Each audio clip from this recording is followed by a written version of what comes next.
maybe save the day. We will see. Yeah.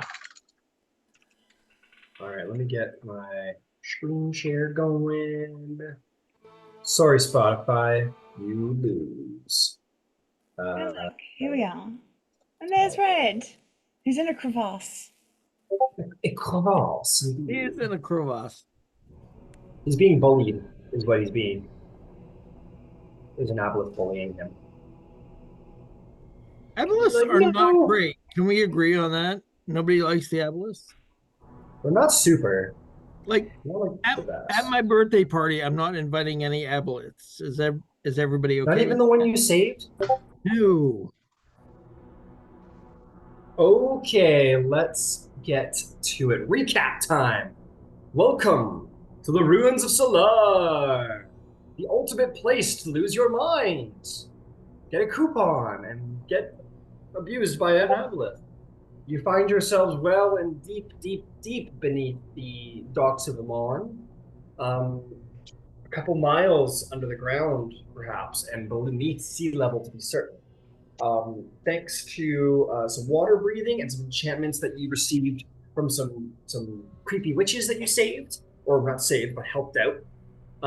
You all have received the ability to enter into the sightless city and not lose your fucking, or sorry, not sightless, the unseen city, and not lose your goddamn minds, which is always great. Which begs the question, are you truly seeing the unseen city if you're only seeing the unseen city through illusions that keep your mind intact? Who knows? But that's for the philosophers. City. No one's there to see it. Does it really see a sound? Don't make Can you it see worse. the unseen city? But if we've seen the unseen city, is it then the seen city? Right. If you have indeed seen the unseen city, but seeing as you may not have seen the unseen city, we'll see. Anyway, back to the recap. So let's see here. It's also worth noting, Yvaine, very strangely, is being referred to as the sightless one by seemingly everybody, not even seeming to understand what her name is. Which is strange. And she also opened her mind to that very entity. She decided the time was now. She closed her eyes and connected with the powers that be beyond mortal comprehension and gained some insights into stuff. Zarvolg has also sort of changed his persona, shall we say. He's become a little bit more aggressive. And you all made your way. What was that? I said easy. Take it easy with all that.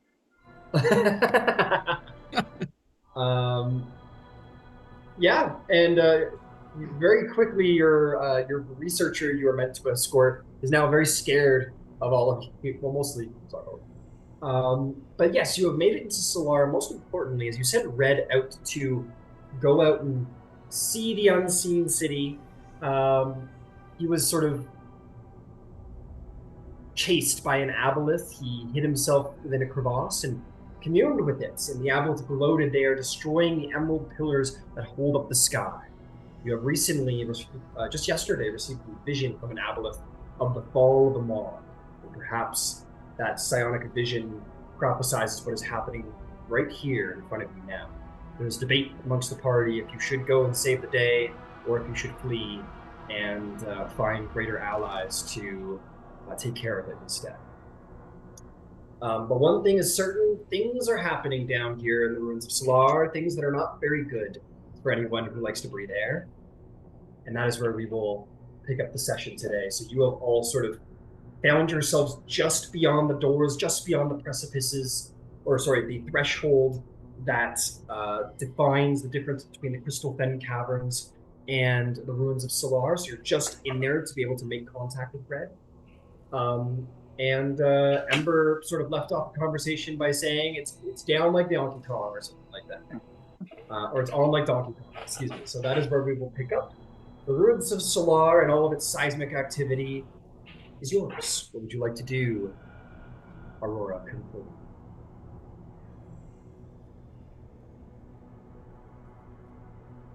I'm sorry, I was not here for the end of the last session, so where exactly are we in relationship to Red right now? I know Red's trapped in a crevasse. Physically, we're by the door. We're like Yeah, you just guys are inside the door. Yeah, you guys are fairly far away. You guys are sort of like just at the edge of the entrance. And we determined last session that stepping back through blocked off connection to the familiar, correct? Yes, it seemed Yes. that there was some sort of silent block between Red and Ember upon entering the crystal caverns. And Ember is actively relaying all of this information from Red to us, right? That was the understanding. Yep. Yep, I believe you said so. There's also one more thing I wanted to point out is two of the major details that whatever his name is, researcher boy, Dormantosh. There it is.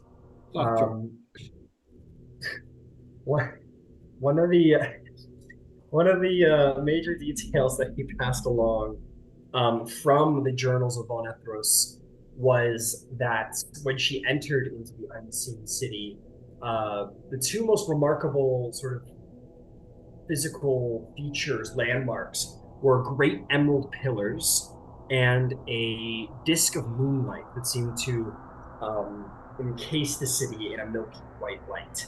You have seen not only the milky white light, but I believe Red also often just spotted not a disk of moonlight, but something very similar. It's sort of like rocks and crystals moving in a disk-like cylindrical motion off the distance. That does seem to be at the epicenter of this great milky white dome. Ember, this thing does seem interested in communicating things to Red. Can we keep extracting information from it? Yeah, until it gets bored, annoyed, or frustrated. Yeah. Perhaps. Shall we let it speed to its limits?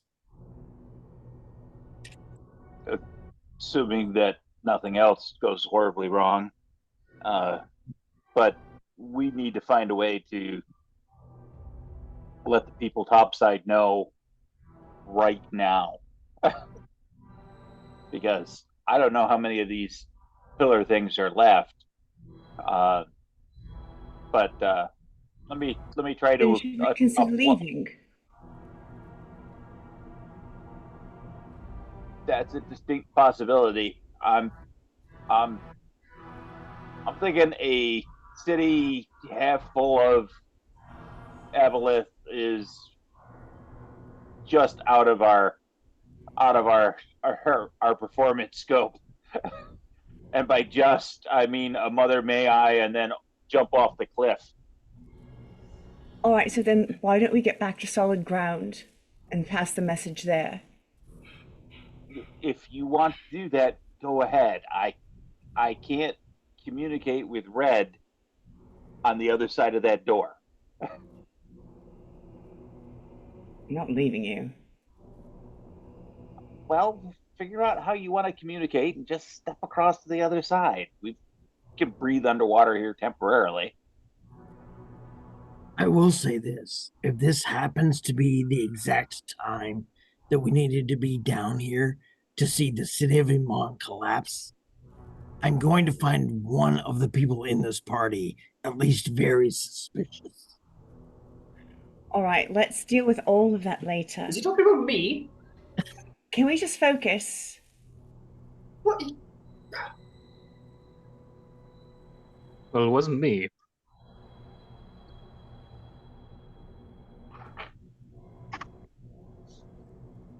Y'all work on what you need to Tosh figure can send out. a message. Tosh, did you meet Kil'jaeya by chance? A tiny, martial, and huge axe. Fun sense of humor. Good drinker.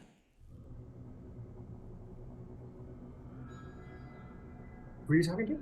Tosh. Oh, Dormantosh says, no, I've never met such a person before. I've met plenty of good drinkers, but not. All right. I'm trying to think of who you would have met at the end. Did you meet Ember's mother? Oh, there was plenty of interesting individuals there. If you mean the I don't think so. Looks at Ember, goes, I don't think I met anyone that I would identify as a His sister. His sister would have been behind the bar. sister. There was a barmaid who looked rather similarly red-haired and fiery. Yes, it would have been her. Okay. All right, we can get in. We might be able to get a message to Emma. Emma might be able to contact one of the Sparks. If it was later in the day, we could try through a dream, but if no one's asleep, that won't work. Or one of the anesophical that this guy already knows. Have you met with Aurora as of yet? She referred us to you as how we found you for this job. Did you ever meet with her in person? I met her some years ago, so quite a while ago, back when she had only just joined the Council of Amon, but she's only been a sort of distant colleague ever since then. How would you be consenting to her? I could if I had sending prepared, but I expected we would be potentially facing very dangerous subterranean monsters today and wasn't really planning on utilities. Okay.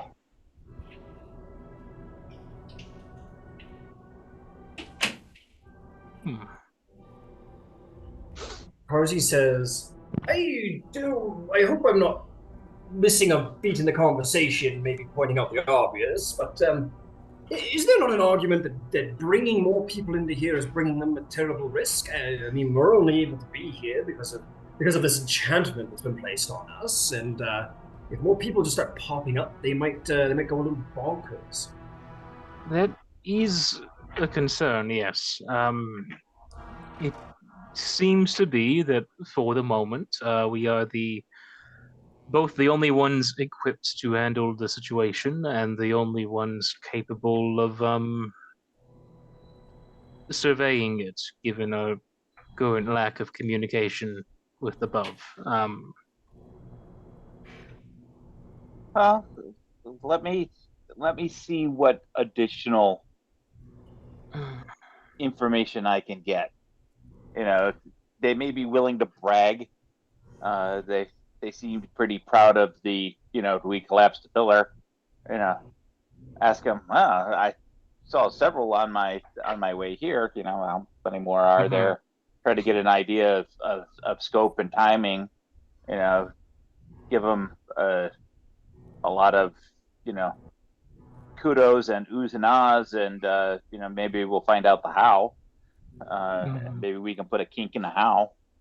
The one you've seen, how large was it? I mean, it's possible that some of the ones we're seeing are not fully grown, or simply not as prepared for combat as the one we encountered, who was already near starving to death.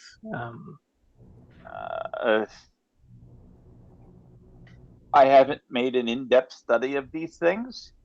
I wouldn't have any way of telling. They're significantly larger than red. Extremely valid. German Tosh will come in there as he is sort of the well-studied individual of Silar in its past.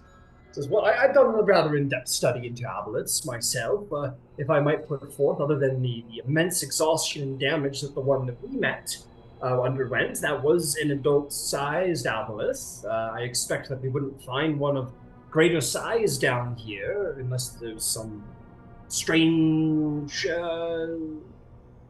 sort of secondary environmental effect that it is providing extensive power, but Aboleths do not grow larger than what we have already encountered. But they don't normally rely on physical strength either, right? They can. Their tails have an intense bludgeoning ability, but as do their tentacles, but they are mainly rely on the thralls. That is how they like to do their dirty work, but they do have psychic potential as well. Their bodies are not meant to be underestimated. And we are, to some extent at least, shielded from psychic influence at the moment, correct? I believe what the witches told us was that the enchantment will block and basically alter what we are seeing so our minds can comprehend what we are witnessing, but it would not thwart psychic attack, essentially. So I don't understand a lot about magic or psychic ability. These things that do not belong on our planet.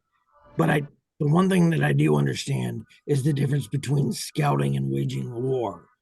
And scouts are not generally meant, to engage. They're meant to observe quietly.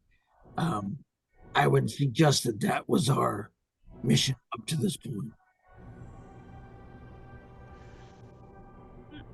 I agree. Well, mission or no, we have two options on the table. If the number of pillars is small and their effort to topple them is ramping, we have to stick a sword into the cog, whether it breaks the sword or doesn't. This it's not an option to just let him on crumble and fall.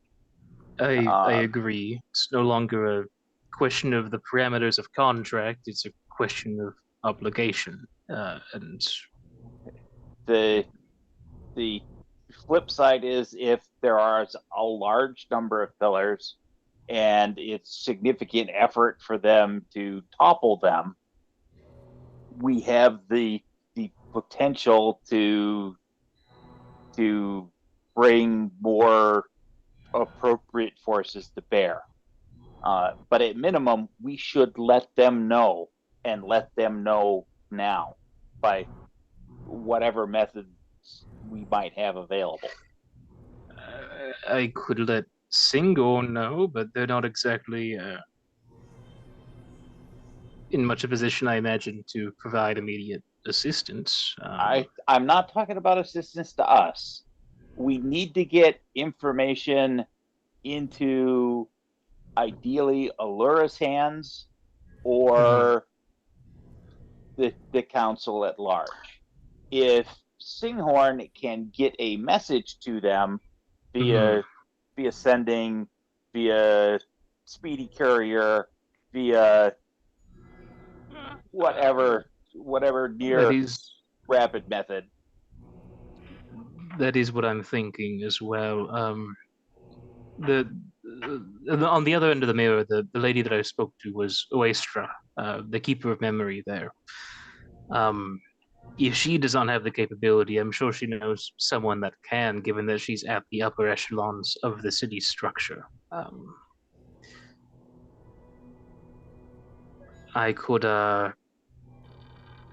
attempt to go out through the doors to exit the range of whatever blockage is happening regarding your familiar. I assume it would also function in regards to the mirror, since it's a sharing of senses, and attempt to see if a connection can be opened. That would, I think, work. By all means, give it a try. I'll get back in contact with Fred and see if we can't push our talkative friend into talking more and more specifically. Of course. Well, then, go ahead. I was going to say, would you prefer I accompany Glint or stay here with the rest of the group? It wouldn't be that far travel to be fair. Like it would be like 10 feet that way. Yeah. Oh, it's not that far. Yeah, no, you guys are standing at the door. You're all over here. You need to be here to communicate. So be able to shout over to them. Yeah, we pulled all the way back to the and the communication stops here. Okay, all right, sorry. Yeah. Well, if anyone wants to be involved, I don't think there's a limit on how many voices can go through. It's just the field of view is constrained to the mirror, and it's already going to be looking into an underwater vista, which is going to be a little bit strange, I imagine. Hey, But, second time calling. We're like a million miles under the sea. how's it going? How you doing? Yeah, Glint will doggy paddle through the doors and dig out the mirror from the bag of holding. You pull out this gorgeous ornate mirror of magical power. And will attempt to interact with it to activate the mirror.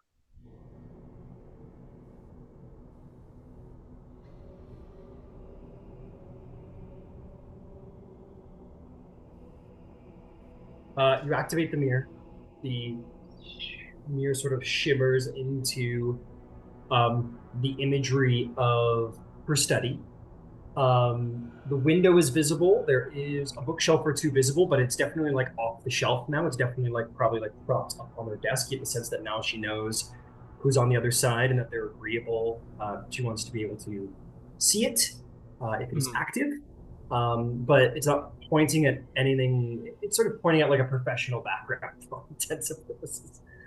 She's got her webcam pointed at the bookshelves, and you don't immediately see her.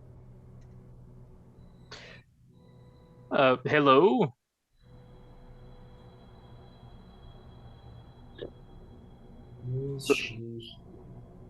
One's gonna knock on the glass like it's an aquarium window. I'm sorry to say that there's, or you know what? Maybe she might have.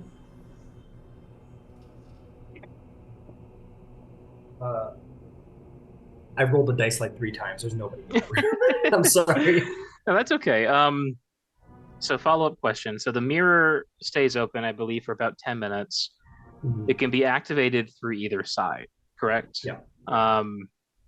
I don't think there's a limit to how often it can be activated. Is that correct? Go ahead and read it. I'm not terribly sure, honestly. Yeah, let me pull up the item real quick. Mirror of Infinite Transpondence.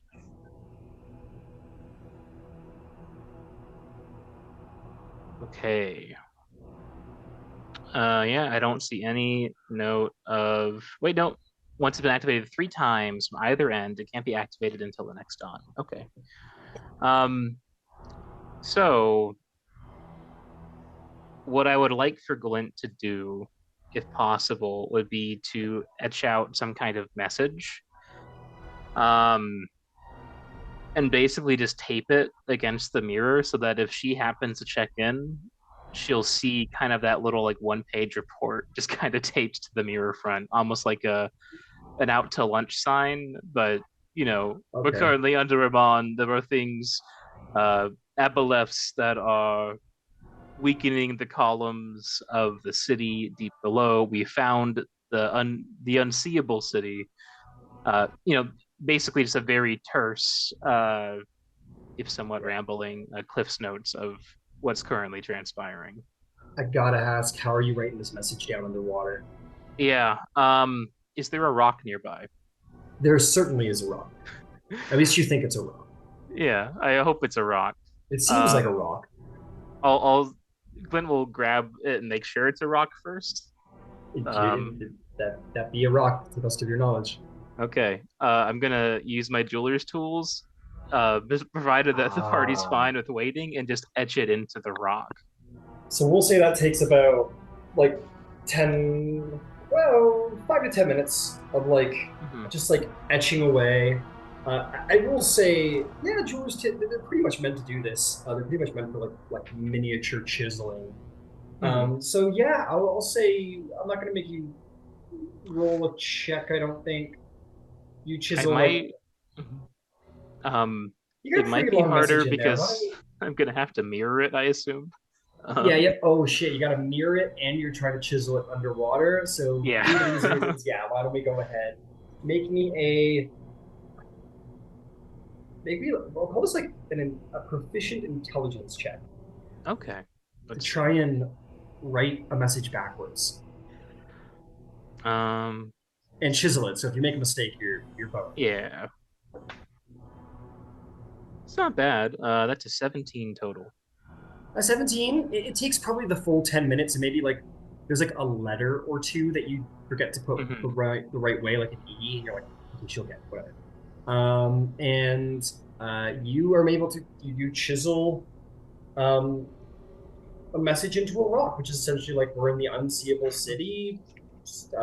Contact Aurora Concordant extension 3579 and let her know we need help. Something along those lines. Alrighty. Do you And yeah, so how are you going to tape or hold this rock up to the mirror indefinitely? I think just like leather ties, Okay. Yeah. maybe shear off the back end of the rock so it's relatively flat, but it's it's a rush job, and then just Yeah. bind it to the surface of the mirror for the current And I just want to be duration. clear, you are binding like a rock to a mirror. Yeah, Okay, cool. it's extremely messy. It's very Yeah, sloppy. It looks terrible. yeah. Let's hope you don't move that bag around too much. Yeah, But do you have a bag of holding? I do. Okay, you put it in the bag of holding. Hmm. And then there's lots of space in there because none of the skeletons are in it right now. Can the mirror communicate outside of like to anything when it's all like not in the same plane of existence? Because that's a pocket dimension. That's a good question. This is the mirror of It creates this transpondence. connection even if both are on different planes. All right, then you're good to go. You That's actually really impressive. That's better than a sending spell in some respects. oh yeah, them some good mirrors, man. That's a cell phone right there. Early cell phone. It just says Uh, 30 minutes a day on the data plan. exactly. Okay, you spend 10 minutes chiseling out your message, and you strap it to your mirror, and you dump it in your bag of holding, and hope the message gets through. Uh, Glint will paddle back through. Uh, I left a note.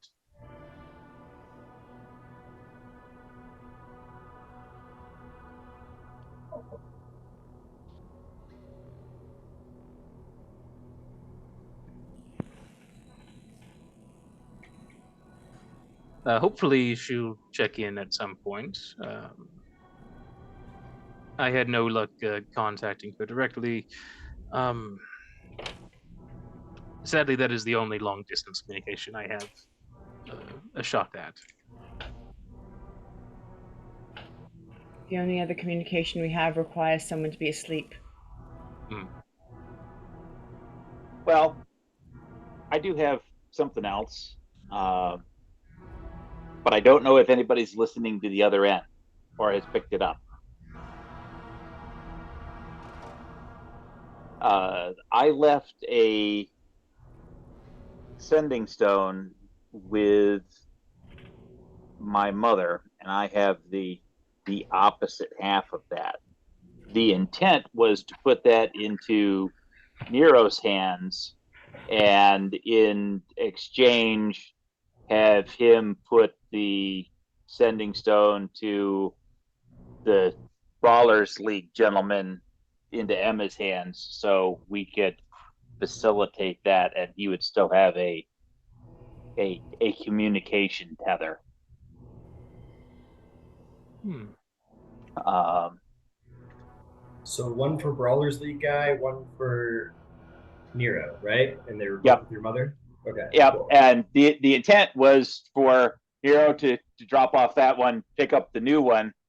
So I don't know if anybody's listening to it, but we Hmm. could certainly try it. And Ember will hold the stone out to whomever. Okay.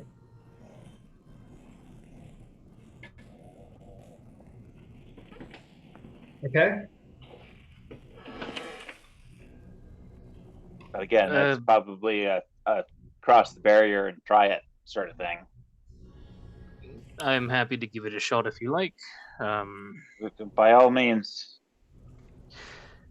Sending is a word limit. There's a day 25, limitation. 25. 25. Wonderful. I will take a moment to type up my message then. Well, if you do that, Red and I will try to coax some intel out of the swimming technically abomination from unknown realms.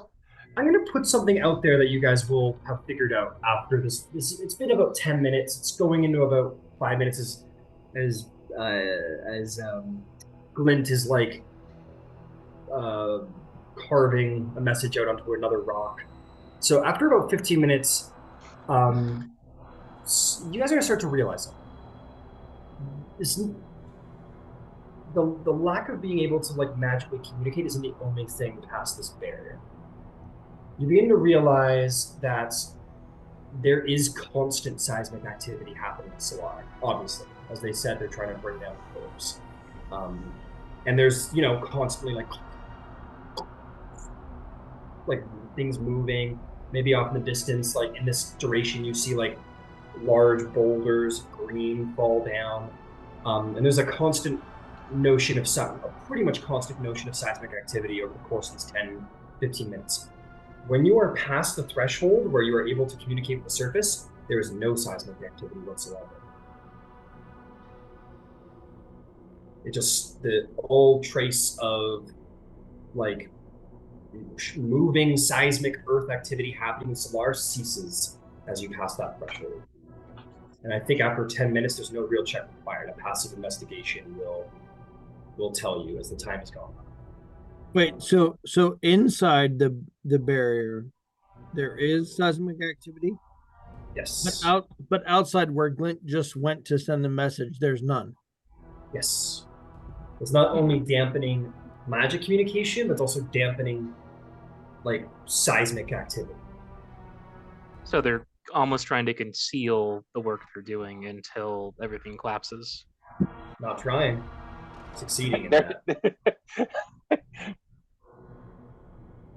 It's probably, there might, I think you, Glint, as you guys are beginning to realize this is a dwarf, you're going to be like, okay, well, hang on. If they're smashing pillars that are holding the city up, someone will have to have felt it. Like, there maybe is an argument that like hundreds of thousands of people walking around creates its own seismic activity that might counter it, but not dampen it to that extent. In this moment, maybe you're recognizing the dampening of seismic activity here to conceal their efforts.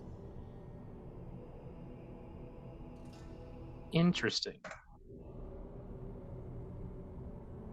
A little unsettled by this.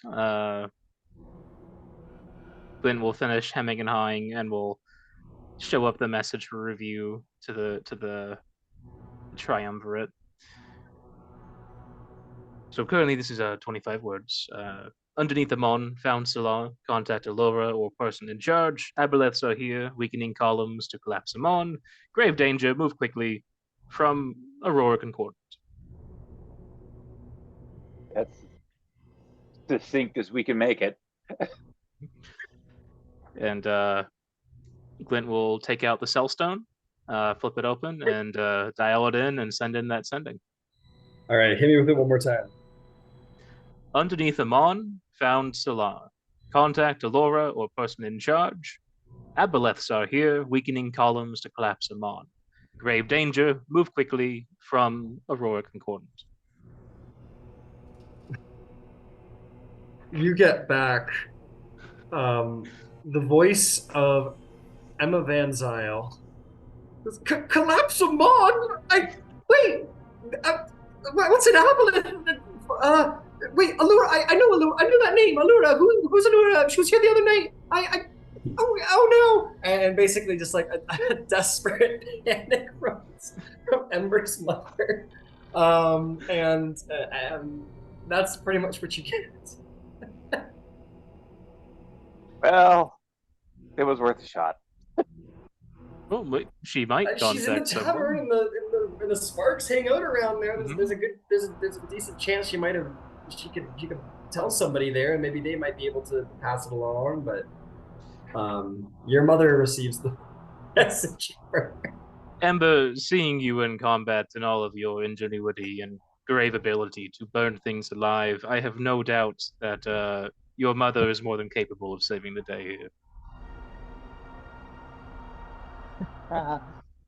After she gets done panicking, it will be all right. She did manage to carry a child during the depredations of the Cinder King, so there is that.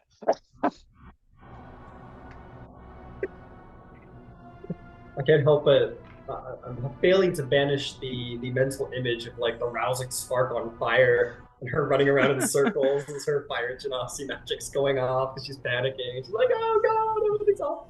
But no, I don't think she's like. I don't think carrying she's that carrying a hysterical. fire genasi to term would be so stressful. I'm amazed that anyone survives carrying a genasi to term. Let alone a tiefling. You see how spiky they are? Holy shit.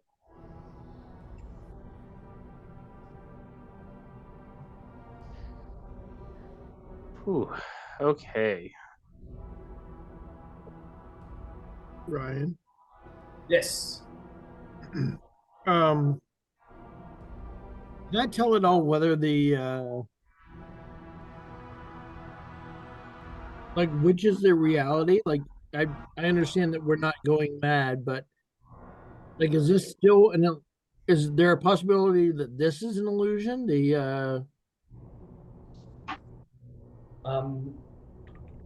I think there's no real check required here because this is just sort of like a train of logic. Or you know what? Let's make an investigation check. Sure, let's make an investigation check to sort of deduce that possibility. Oh, I got a 2. That's up to you, Zarvolg, which we were willing to believe. All right, fair enough.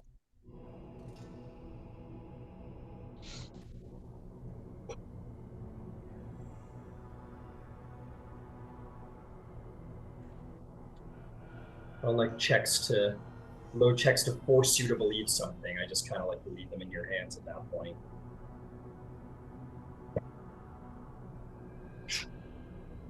I'm gonna make my lights blue because we're underwater. I think throughout the course of this, Beverly has been looking like very like nervous, like anxious as of what to do as well. Karzy is looking like a little quizzically nervous as well. I think Beverly's more anxious.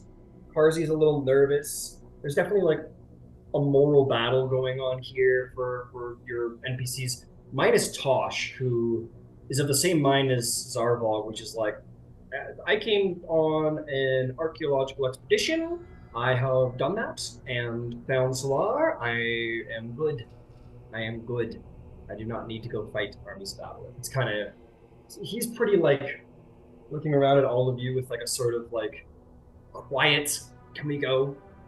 He's not saying anything. He's just standing off in the corner, but anyone who looks at him is very much getting that message, which is like, I don't want to be here anymore. This is getting very dangerous. But that's the state of the NPCs. So what are we going to do? We've gotten word. Now what? Uh, We're not fighting a city of Aboleth, so. well, how many are a city, really, if you think about it? More than one. More than... It could be a village. We're not fighting a village of Aboleths. A small hamlet. A small hamlet. It can't. It can't be a hamlet. There's seafood. Let's see. Karzy says, I have an idea. I had a really good one before and you all liked it.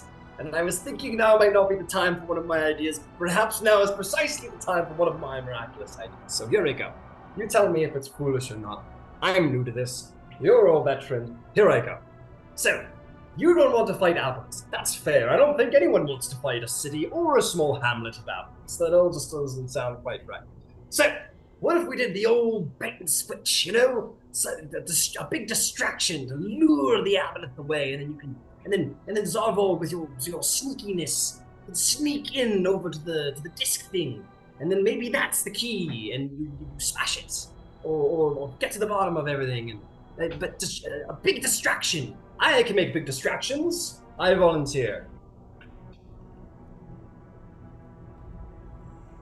I mean, All right. I appreciate the enthusiasm. I don't really understand what smashing the disc entails.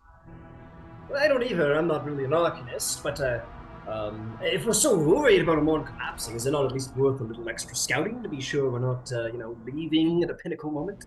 It's likely the disk bathes the city in something akin to moonlight, correct? It looks kind of. To me, it looks a little crystalline. Hmm. If you guys go through, like, it'll be a little different for all of you, Yeah. but generally the same thing. It could be that disk is in part responsible for the blockage that we see here, if not even maybe the mental assaults. If we can destroy it, then maybe it becomes something of a moot point, where then help can come. It's It's a good point. it's something of a wager. I'd have to properly get a look at it. But I mean, what else would it be serving purpose-wise? Well, if Red's been stationed quiet for 15 or 20 minutes that we've been frittering about, has the curiosity and attention of the Aboleth moved on out of boredom? I forgot about that. There's a lot going on. I would say after like not long, like maybe there's like an instance of there where like it leaves and then Red does a little like peek and then slides back in as it's like, ow, almost got you. But after about 10 minutes, it leaves and Red waits for another 2, and at around this 15-minute mark, as the message has been sent to Emma, Red's pretty sure that the Aboleth is still observing, but from afar, no longer cornered. Okay. His my intent for his motion, because we're going to go back to trying to get over to at least get a look at the disc, is stay in gaseous form and literally creep the rock surface like a squid. Absolutely. The first danger sense is find any hole, because any hole will do. Any hole will do.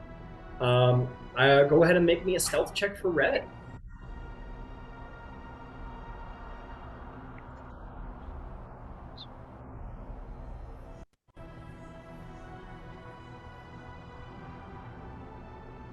Uh, 18. 18. Yep. 18.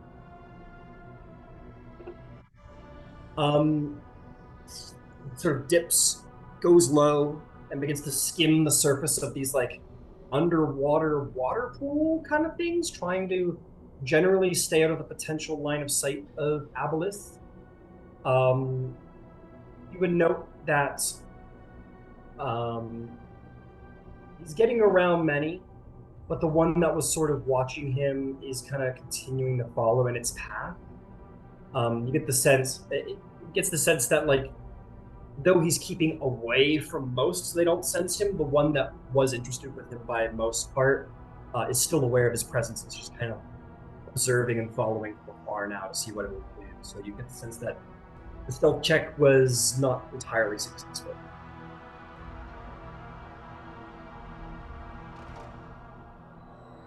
Red essentially asks, should I continue to move towards the disc? I can't see. Yeah, might as well. That'll tell us. Is that like a sunken ship there, kind of in front of? Yeah, as you begin to move by it, you see like one of them is literally like a large sunken ship in a bottle and just sort of like floats on the underwater water. And it's really strange, but it doesn't break your mind. So you get the sense that that's probably illusory. You go by another ship that looks like a pristine cannon mounted galleon. Um, but it's very hard to discern if these are illusions or not at this point because of the enchantment. But you do go by what seem to be ships. Okay. Yeah. You know, at this point, it's a fishing expedition. If they get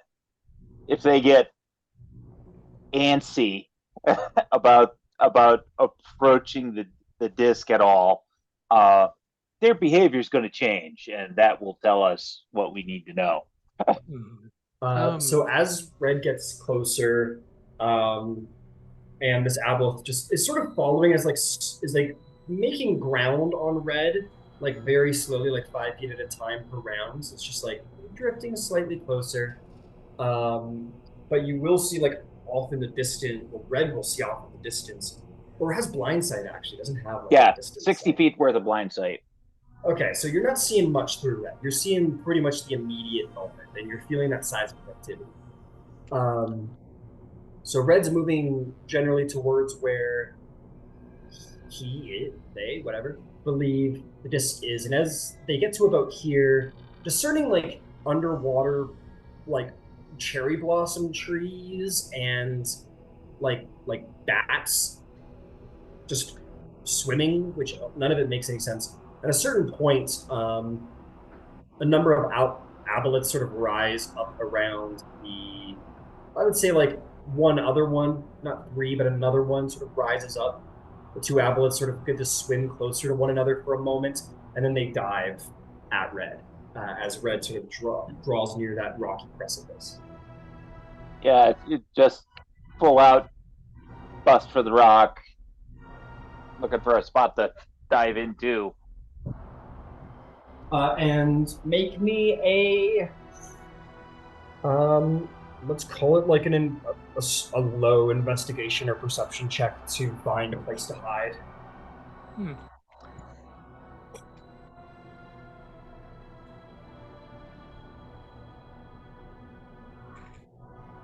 I have two questions, um, real quick. Um, so from the Red Dragon's lair, one of the loot items we got was 7 pinches of dust of dryness. Yes. Glint requested one of those. Um, is someone else carrying the rest, or does Glint just have the whole package at the moment? I don't think we parsed it, so if you probably Mhm. have all of them at this point.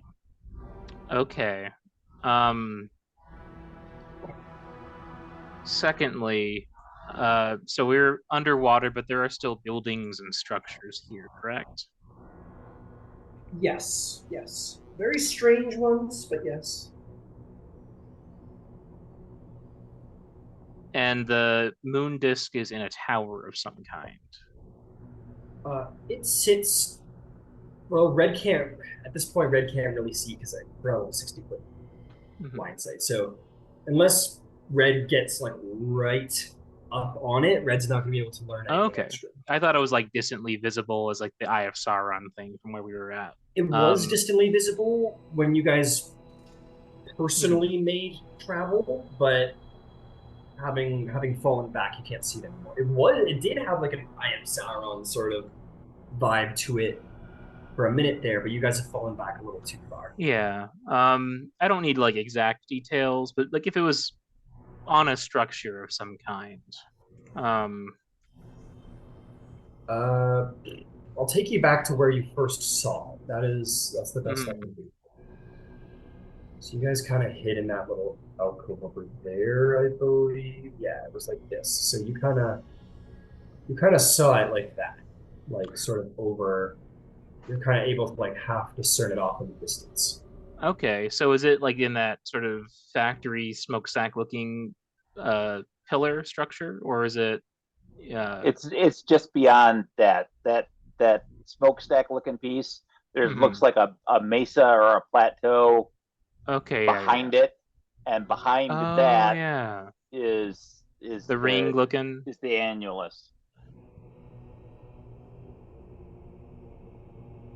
I maybe have an idea, but carry on with the sequence. I'll bring it up afterwards. Red's passive is a 12. Passive? Passive perception, yeah. Oh, got you. Yeah, I'll say as some mist, Red is able to find a spot to sort of like shove itself in, and as mist remaining in that incorporeal state will be very easy to find some hole to dive into. The Aboleth don't catch up with it. It will say to you that like they are growing less cocky and more agitated, and they want you. They don't want to talk to Reddit. They want to talk to you. They've figured out I'm not familiar. It's basically what he says.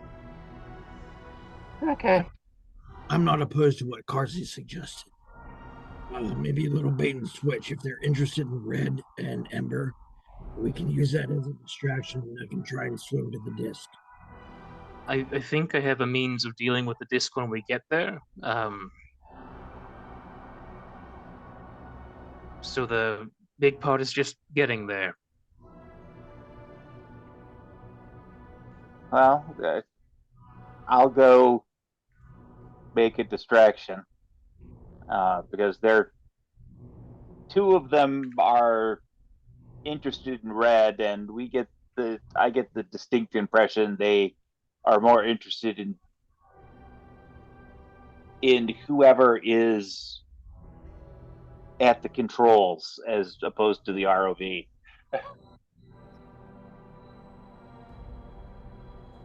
So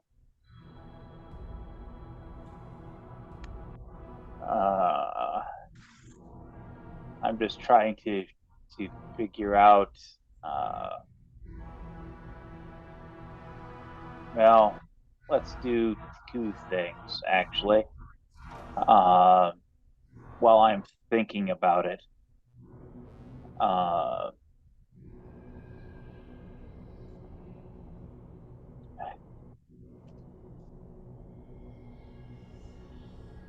About doing that underwater. Okay, I know how to go about doing it. Ember's going to give himself an impromptu haircut. Take a dagger, hog off a section of hair. Okay. He's gonna take his wineskin, flatten it until it's empty. Okay. Then once it gets a little bit of water into it, he's going to push the hair into the mouth on the wineskin, and then he's going to put the spigot to his mouth, blow into it to inflate the bladder. Okay. Once that's done, he's going to cap it like a balloon, and he's going to take his western shield pin, and he's going to attach it to the outside of the air bladder. Well, what's now an air bladder. Would that not pop it, hitting it? Not if it's not if it's a it, leather. Release air. Not really. Oh, not it's leather. Yeah. You just stick it through the outside. It's kind of like putting a pin through the out the loose skin at the top. You're not really. It's not full penetration. Yes. It's just to adhere the two together. Just the tip. Yep. And then I'm going to encase it in a 5-foot 5 foot by 5 foot block of ice and Okay. let it go. Because it'll go straight to whatever is up from All here. right. You let her go, and it starts to. It disappears into the black, murky Lucidian Ocean, or Lucidian Sea, I believe it is. Sorry, the Osmit Sea just sort of disappears up there, and message in a bottle somewhere, maybe. Well, more importantly, it's a scrying point, and you know, if I get out of here, then it's it becomes a a locate object spot, a scrying spot, I got you. all of which could be potentially useful. Yeah. That's fucking. Take inspiration. That's very clever.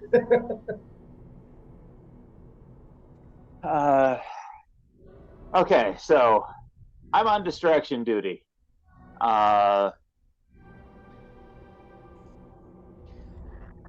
Zarvolg? Redwood would relate to you that he's communicating with you telepathically, but if you were actually he doesn't really need to. You knew what happened before. When you were in red senses, like you were catching the telepathy of the Aboleth.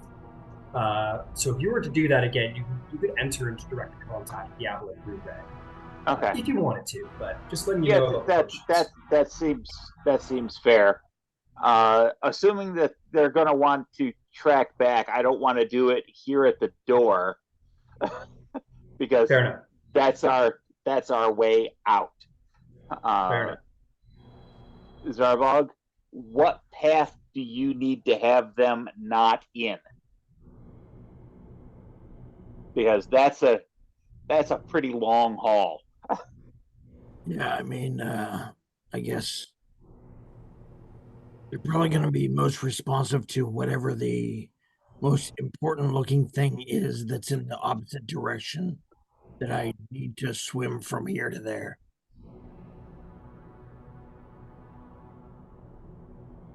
Okay. Well, we've got a here's a map of what we've seen so far. Yeah. Ta-da. Because I have keen mind, and that's what we're good at. Yeah, and you've pretty much got what you see. There is like space to the right, which connects like from right in front of the camera to where you guys are. Like there's some rocky crags basically, but what you see on the screen is pretty much what you get as far as your map goes, because red only has that 60 feet. Yeah. Yeah. I mean, I think down to the left if I'm going for the disc. Yeah. So I'm going to try to make my way out to this big central pillar. This scraggly thing kind of on the left-hand side center of the screen. And if they want over here, yeah, nope, come back closer to center. There we go. oh, you want the rowboat? Yes. Got it. I'm going to make my way there and then try to communicate with the Aboleth. All right, you sort of swim over there. It's a weird-ass rowboat. And you will sit there and you'll enter into the senses.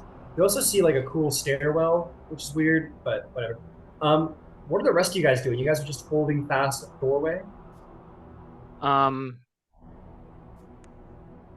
mean, ideally, I think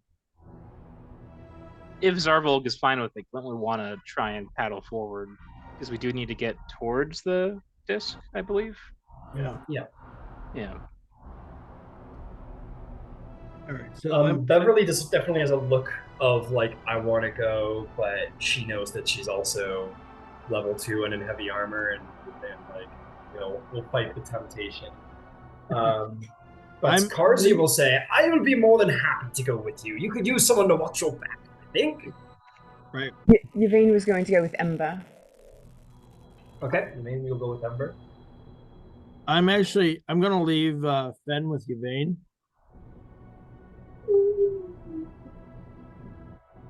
And I'm gonna swim forward alone, but if Glint and Karzy want to try and follow, they're more than welcome to, I guess. I'm heading for the disc. Yeah. I'll be more than happy to help. Perhaps my... Oh, I know, like, very little of... Oh, actually, I forgot all about the... Gilmore taught me about this thing I can do. It's called Manifest Inscriptions. Essentially, I may not be as intelligent as Glint here, but I am actually very good at reading glyphs and magic. Oh, that's very useful. It is, you should see it. And maybe you will. But yes, I can be helpful, I promise. I'm not just going because I want to be part of the adventure. I do want that too. Good one, Eric. All right. I am actually going to, they can swim wherever they want. I'm going to swim so that crest that's to the right, kind of the open doorway to the right. There's a little bit on the just over the peak to the right there. There's a little bit of a tunnel through there. You mean like sort of in this general area, kind of? Further to the left. Oh, you mean like down here? No. Up. Keep going up. Yep, move the screen. Yep, like right there. See that little channel? Okay, right yeah. No, back to the left. Oh. Just so there's like a little there. I see. You want to go into there? Okay, I know what you're doing. All right, like not through that main doorway there, but like just to the right of it, there was a little peak. Got it. So we've got Zarvolg, Karzy, and these animals, man.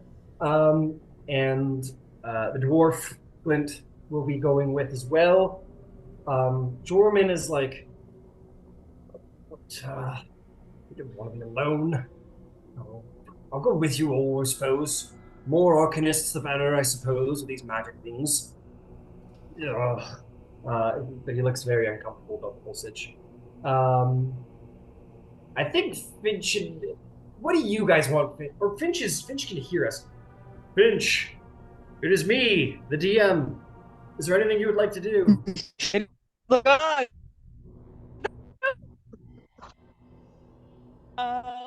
see here. I feel like I don't know if I would be comfortable with Zar just like Zar and Curse. I think just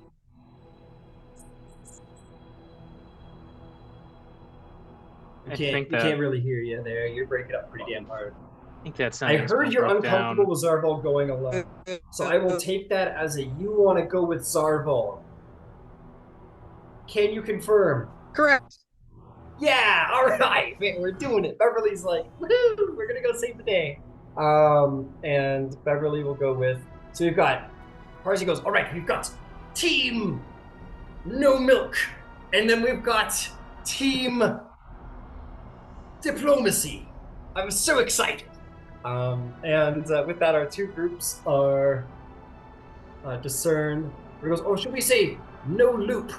Yes, I think that's better. Team No Loop, because that's what our whole deal is. All right, Team No Loop. I need you guys to make stealth checks. Zarvolg, do you want to put pump a little extra help in there, maybe? Or I don't know if it was you or someone else who had the pass without a trace, but that might be helpful right now. I don't currently have pass without a trace. Oh no.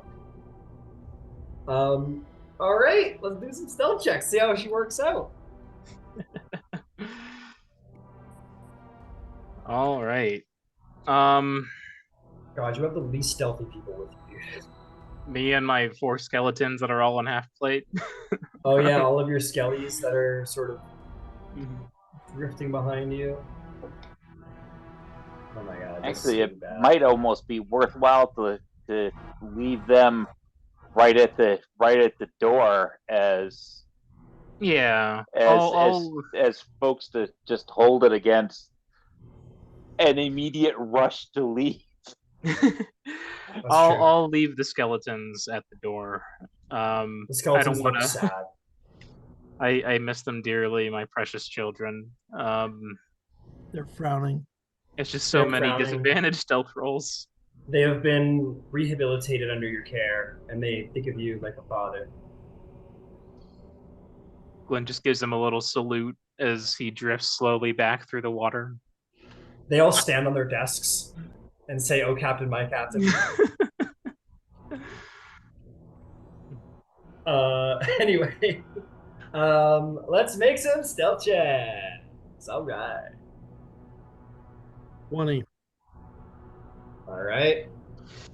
It all goes downhill from here. 15. Rolled a 12 with disadvantage. Everyone's got disadvantage in this group. Mhm. 2015. Oh, Karzy, you shit. He rolls a 7. Now this is the stuff of legends. This is what I'm talking about. We got Beverly, who's gonna roll disadvantage because she's wearing chainmail.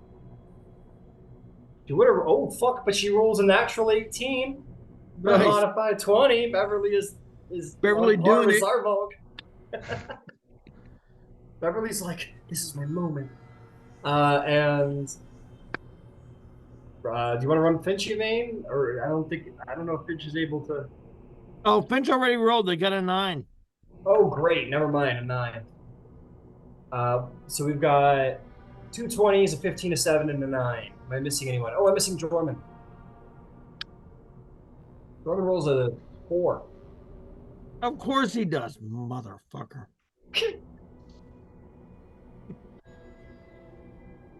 Oh, fuck. All right, this is going to go great. Let's go to team distraction, and maybe they can help. Or team diplomacy, whatever I said. So, all right, Ember, you've got a witch, a rabbit, and a dog. Okay. And They all walk into a bar. What do you do? I'm gonna put myself inside of Red's senses. You enter into the blind sense. Reds understands you're there. And will sort of reach out to the Aboleth, and they'll sort of, you see them sort of like through the crevasse, just sort of like swimming back and forth, almost like, like tigers sort of like surrounding their prey, and they just kind of go here and there. And then as Red sort of beams out, they sort of swim back very attentively. You see their 3 eyes across their foreheads, the gaping maw, teeth, both of them sort of looming right at the entrance of the crevasse. You hear in your mind, Ember, the sound of like this low guttural voice in your mind that goes, "Who are you? Who comes to try and see the unseen? Surely your mind is broke. We can help you fix it." My mind is all right, and we already helped one of your kind.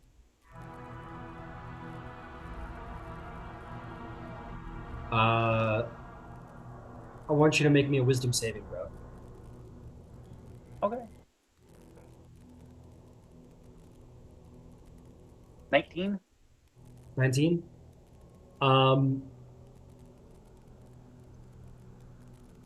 Okay, nothing happens. It continues to speak and says, "Interesting that your mind is so powerful, so attuned to this world, not meant for service.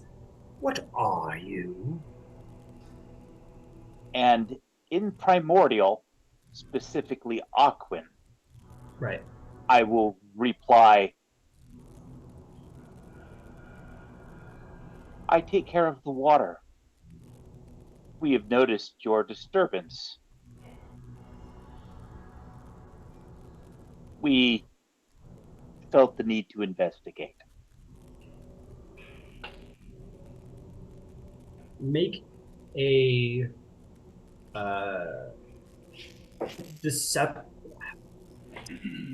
I'm gonna hold off on the check because there's not enough details here for them to fully potentially believe me yet. They go, ooh, investigate us, our good works in Silar. Who are you? Who do you represent? I represent the Ashari, the keepers of this world, masters of the elements. You may make a deception check.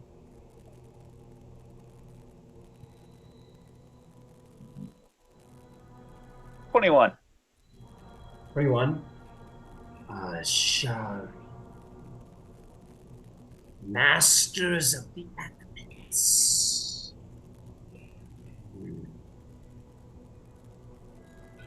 There is like a discernible quiet. You can suspect that there's a private conversation going on.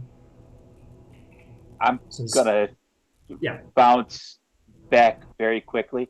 Yvaine, tell me what you can about the water Ashari. I need 3 minutes. Go. Make me a fucking check, Yvaine. Make me we'll call it a history check. That was actually nat 20. Okay, good. That's good. That was clutch. All right.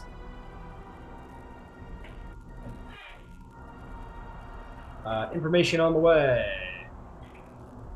The capital is Vesra. She's hard at the tides. They are located in the southernmost isles of Information's coming. Hang on. Wildmount, maybe? Shit, I should know. You are aware that the water Ashari make their base at a place known as Vesra.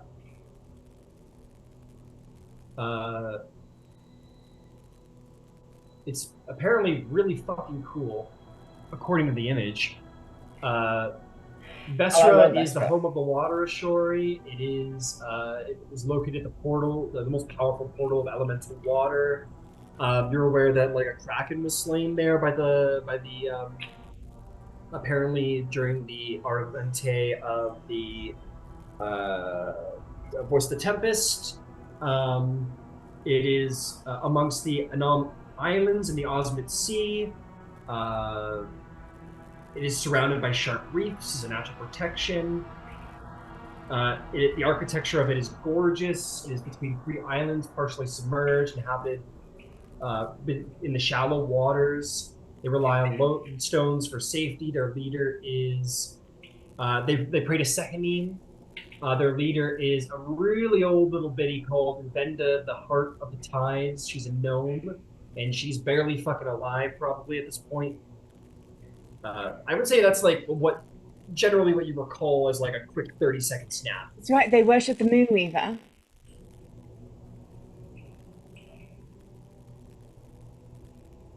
So yeah, all of that. Yep. Okay. And good. Back into red. Okay, back into red. There is still pause for but a moment.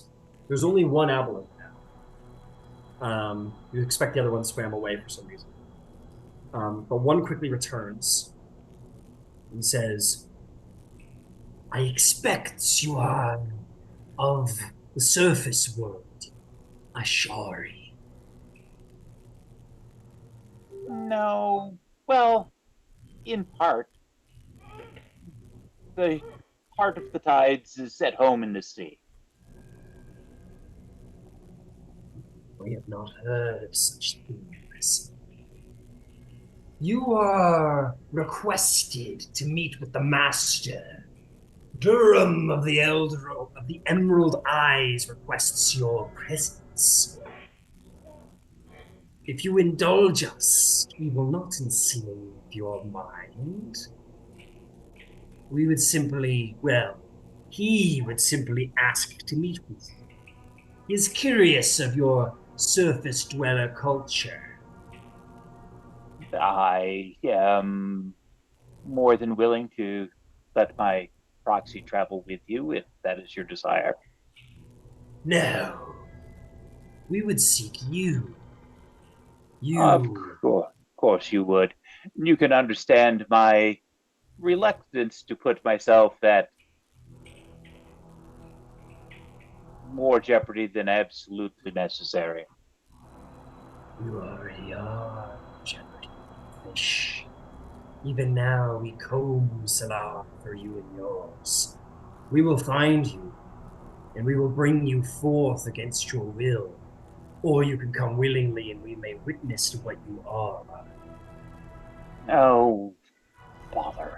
Very well. Uh,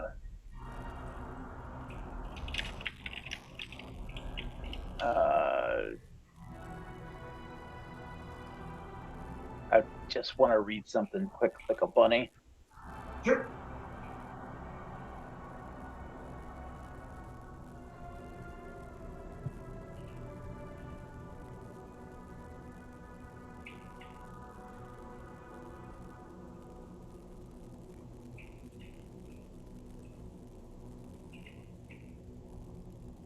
Okay.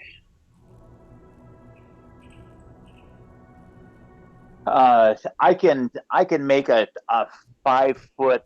I can control color and opacity with shape water. So and the range onto that is. Hold on a second. I just had it. I just scrolled away from it. It's 30 feet. So 30 feet above where we're sitting, I'm going to create a 5x5 cube of absolutely pitch black water.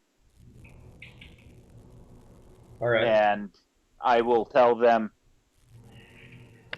look for the black cube. Me and my companion are there. Yvaine is going right to put near it to the there. Moonweaver.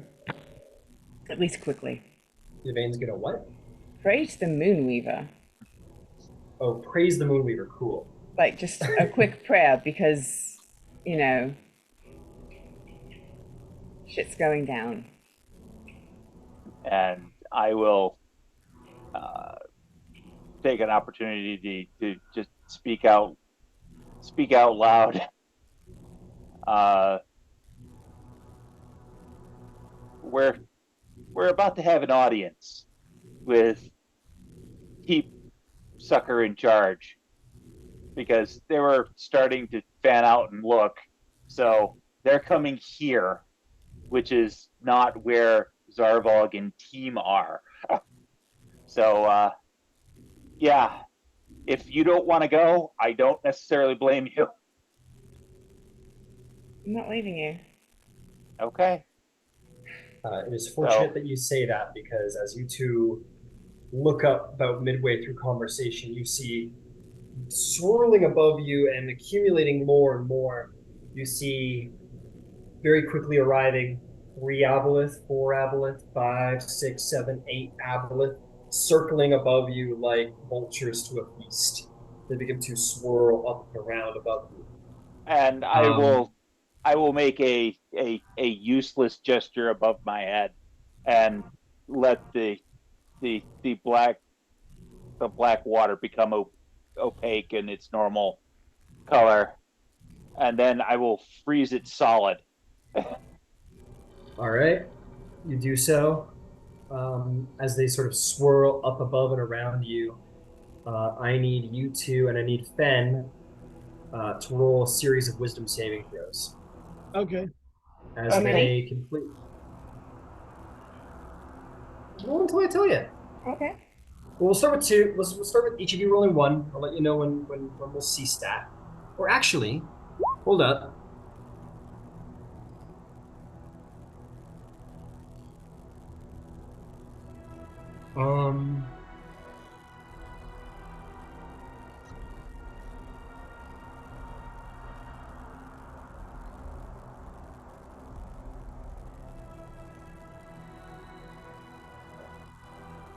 Okay. Never mind. Yeah, I need a wisdom saving throw. Please. No. 16. Yep. Okay, 23. 23. Anyone from Fen? Yep. 13. 13. Though it wasn't really perceivable before, it very quickly is becoming perceivable.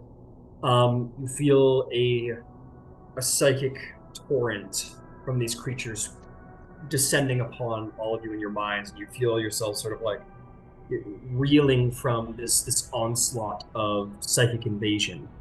Fen goes like just kind of limp, not dead, but just sort of really placid in that. Like there was like a, and then just sort of it was kind of placid. Okay. Wisdom saves, Yvaine and Ember. A Unless there's second anything you'd one. like to do. Yep, roll me a second one. Unless Okay. there's anything you'd like to do. 30, 20. Yvaine would like to bamf out her wings. Just that. Just bamf out the wings. Wings? What wings? Her dragon wings. Oh, you're doing a starry form. Okay. You take out your scroll. As you look at your scroll, you see, like, there is your star chart, but you see lines and lines and lines and lines and lines and lines of deep speech behind it. And you alight your starry form, sort of alights around you. What were the wisdom saves? 30, 20. 30-20, you resist. So this changes my outcome on these. That's why I did it. So give me a second. Okay. Polish every advantage you can get because Okay. we're going to go upside down here eventually. I understand completely. That's why I did it. It's a 16 on the dice, and which is to say it's another 23, which I think saves. Yeah, you're fine. Need to go look and see what I think they give me advantage, or I think it's. Well, 23 saves. You're fine. Yeah. Figure that out.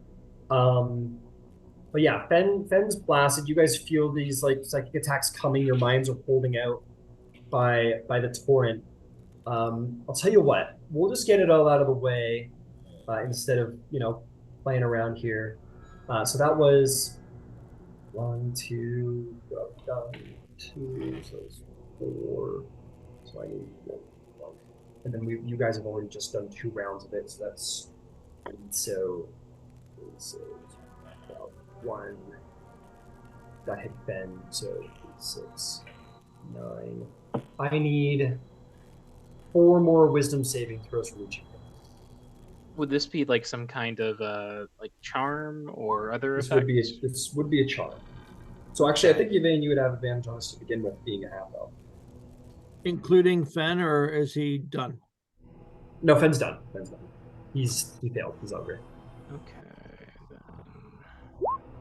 Alright, so 22, 24, Jesus, 26, and another 21. I've got really good wisdom. Yeah, you're Rolling with advantage. you're Drew. you're a half elf Drew. You're good.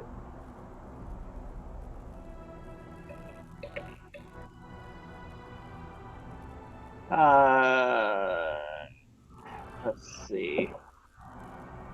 17, 19, 22. Then I rolled a 7.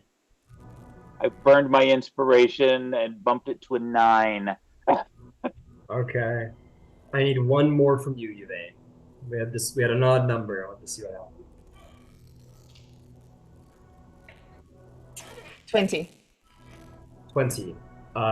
Ember, you go placid, and you are Actually, considered. hold that thought for 1 quick second, because I've never used it. I want to make sure that I'm remembering the right person that has it.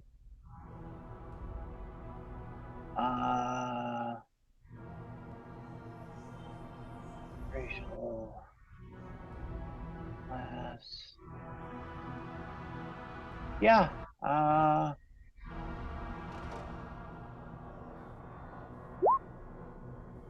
about a 16?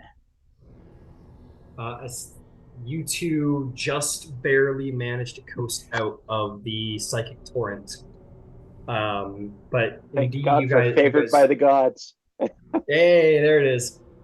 You two are buffeted by a torrent of psychic energy, and you guys exhaust their psychic power before you bend their will. Um, but nonetheless, you find yourselves quite surrounded, regardless. And they will sort of you'll see the sort of tentacles sort of like tensed. There is an annoyance clearly in their body language. Um, and then you'll sort of hear in your minds three voices in unison, like a woman, a child, and like an angry, violent man, sort of say, "Come before the emerald eyes. Come now." As they swirl above you. I'm going to present my arm to Yvaine so she can retain her shape with her wings. And I will take uh, grab a hold of Fenn's collar. You grab a hold of Fenn's collar. Fen would have started like swimming immediately. Like they were like, "Come before the emerald eyes," and Fen starts to like almost robotically begin to move in that direction. But yeah, you grab it. And then I'm going to use shape water to give ourselves a current, and that's going to be how we repulse ourselves. Sure. Not swim, but use that flow to sort of jet ski us along. Got it. This is the cantrip, right? Shape water. Yes. Yeah. So I will say that like supplements into like essentially like a dash action, except you're doing it magically. It looks really good. Well, more importantly, if we are here at the behest of people who are masters of water, this puts you better be commanding water. Yeah. Yes. So you guys begin to make your way along, and the small fleet of Aboleths will follow. Meanwhile, with the average sum of 12 on their stealth, this group is going to be moving along, but lucky enough, you guys are pretty far away from the Aboleth menace that is engulfed your friends. You do not know what their state is, but you expect it's probably not very good. All right, Zarvolg, we return to a little follow the leader. Where are you taking them? You want to go sort of over here, I think, if I'm remembering correctly. I'm gonna go back to that spot. You want to go there? Okay, I know. Okay, take your friends. There's they're not as good or soft swimmers as you are, and you expect that you don't want to get too close to anything with this group of individuals. They're doing their best, but they're not built like you are. They're not built for this. So you begin to swim. You expect the only reason why you're not being caught is because you're of the distraction. You find yourself in like a strange, almost like temple-esque altar space meant for like a giant to come through, like the temple of some fallen ruined god down here. You make your way through these columns. You pass by a couple emerald columns going up into the air that are chipped and smashed at the bottom. You make your way down through this little cavern over here, which looks like it's an active waterfall. Like you actively see water underwater flowing like it would on the surface and like down in a waterfall like fashion. Nothing here makes sense, but at least it's comprehensible. It's like SpongeBob. It's pretty much kind of like SpongeBob, yeah. Where there's fire underwater. Yeah, there's fire underwater. You see Azurmite sort of like almost like dancing along the side of the walls, and it's all very strange. You see the ship in a bottle. You move past that. You're trying to get close to that ring, right? I'm trying to get so obviously this is a little oppositional, but I'm trying to get as close or take as direct a path to the disc as I can, while not being like out in the middle of the their version of the water sky. Got it. You wanna sit like near cover, obviously. Yeah, Right. that's fine. You continue to make your way off to the right. You will see a very strange, almost like icy vortex in the water that sort of spins like a whirlpool down in the somewhere. All right, I want to stay away from that. All right, you stay away from that. That doesn't look good. You stay away from that. Make your way past the ship. You get to where Red ended off, and you guys find your way to the base over here. You make your way down the secondary waterfall where you see like seaweed sort of flowing in the wind, almost sentient-like. It's still very strange and mind-boggling, but not enough to sort of break your comprehension of reality. And you make your way to this moat, this island in the middle of like the underwater water, and you see this churning disc. As you guys make it to the threshold here, Oh, is that it right there? that's it right there. You make it. You pretty Oh, much I make thought it it. was way bigger than that. Okay. As you get closer, no, it's not way bigger. It's pretty normal in size. Karzy is going to do some stuff. He says, "All right, let me work my runic shit. See if I can discern anything. I need to get some runes on me first. He's going to. He needs to just cast some spell. He's going to cast protection from evil and good on himself. And that's going to grant him a ruin, which on the middle of his forehead, and then it's going to open into an eye as he casts manifest inscriptions. And he sort of like blinks a couple times, then looks up at it and goes, "How interesting!" And he's going to make an Arcana check at advantage. If he rolls a natural 20 or 23, Wow. his manifest inscriptions aid him in this moment. You see, like, there's glyphs in his pupils, and like this glyph on his head is like turned into an eye, much like Gilmore's. This is how interesting. Yes, there's many enchantments upon this strange thing. There's invisible text all over it in some kind of ancient dialect of deep speech, even older than the normal deep speech. It's a lot of arcane arithmetic. It's meant to let's see here, and it's like swimming around it. Has all kinds of effects. It affects the land around more than just Silar itself. It helps the Aboleth connect telepathically across the entirety of Silar. It allows to suppress earthen tremors, suppress communications. It blocks divination magic. It is exceptionally powerful.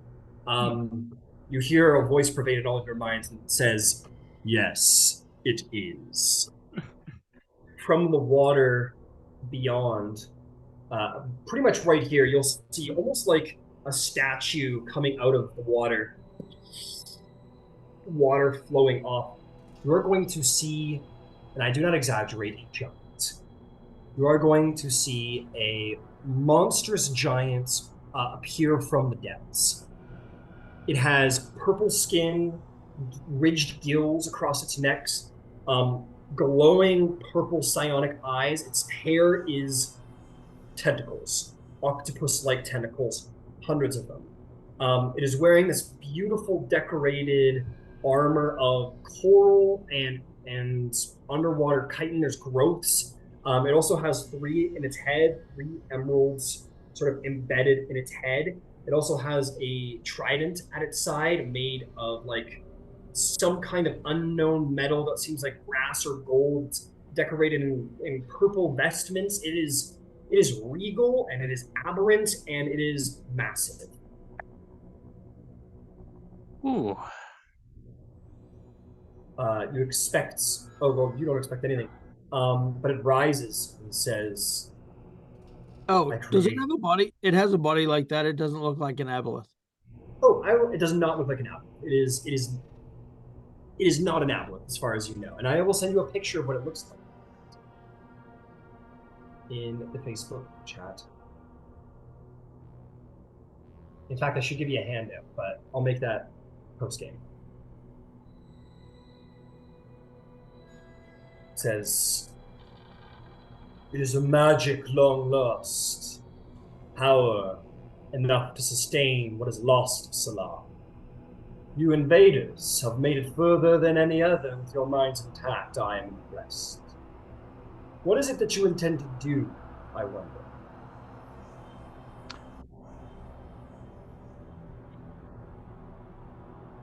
Somebody who's not me should talk.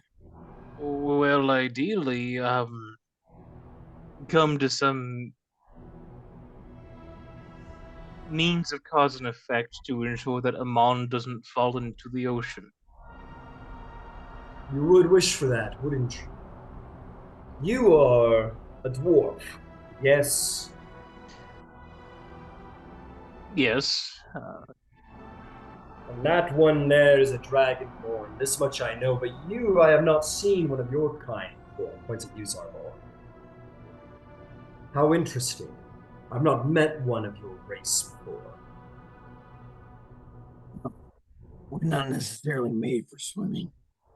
No.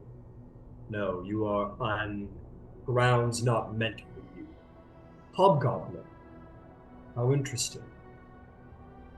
Oh, that's correct. So you come to destroy my disc. You come to save your city. Why should I let you? Why should I not break your minds here and now?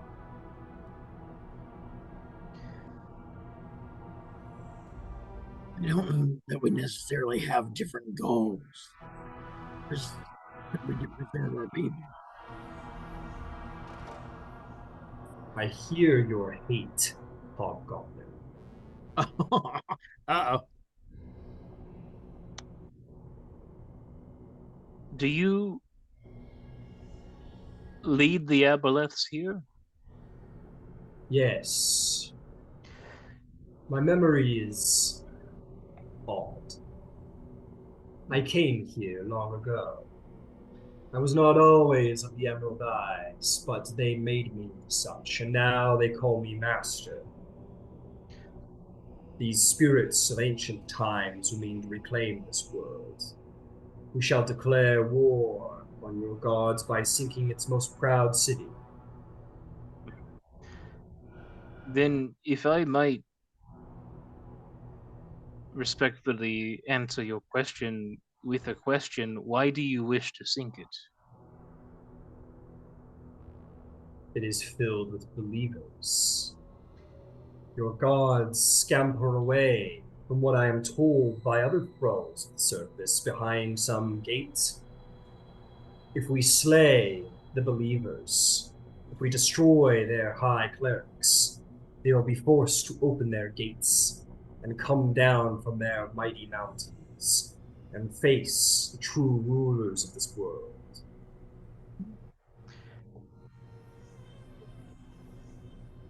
If you truly believe such, then you would likely know that Amon has already been decimated in recent history. Yes. Dragons have wiped out many of its people. It has been rebuilt. And yet you suppose that doing a similar act of destruction would lead to a different result. Yes.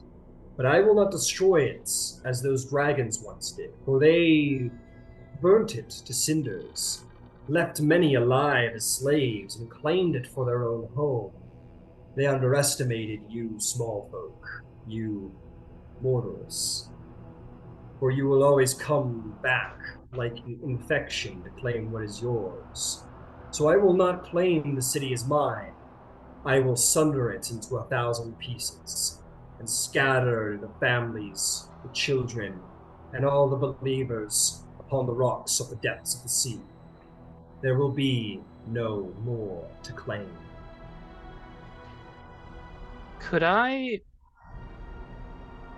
don't know if this would be insight or arcana or what, but would it be possible to investigate how this creature is speaking to see if it might be, rather than the master, kind of a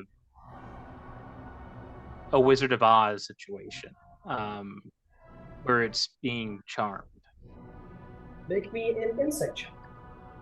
Okay. Let me double check my bonus on that. It's not It's speaking great. calm and out loud, by the way, just so that. Yeah, which is definitely interesting because they said they'd been here for a long time. Yes. Okay, insight. I'm gonna use my inspiration on that. That was only a 6 on the die. That's a 19 plus 1. That's a 20 total. 20. Mm-hmm. From what he's described, there is this sort of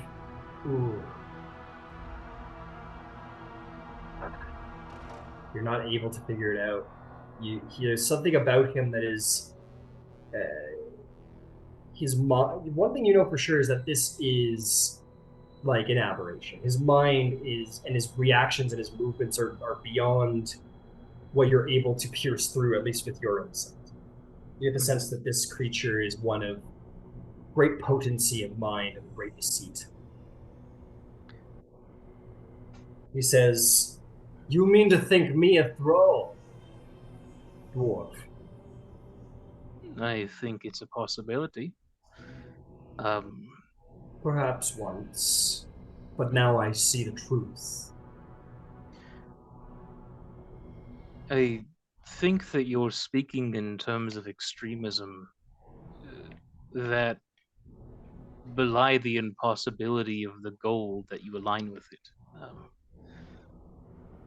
I speak from experience. The act that you speak of will not attain the goal you wish. I have seen greater acts of destruction wrought. I have studied far worse than that, and the gods do not step beyond the gate for it. You are chasing a false image, just like the rest of this city. You believe this? That even in the destruction of this great city of Iman, that your gods, not even for that, would come down from their mountains and great plains? I think if you searched my mind and have seen what I have seen, you would know they would not. Make an intelligence saving throw, as he will attempt to probe your mind, unless you allow him through. I allow him. He sees, and in this moment, it is so defiant in the feeling. You feel his consciousness probe into your mind, and he knows your greatest desires, your deepest regrets, your greatest guilts, your hatreds, loves, passions. He knows them deeper than anyone in the world ever has, this creature. As he worms through your mind and extracts what he wishes and learns all of it. He goes, "How odd. Huh. But perhaps if this Vox Machina could defeat a god, then perhaps the true power is the mortals. And by simply defeating and throwing away with these mortals, we shall claim dominance of this land. This Vexalia is one of these god slayers, is she not, who sits on your council? And this Vaisurin, she is also a potent hero of magic. The destruction of Mon would mean their death. Good. Not the outcome I expected, but still perhaps a worthy.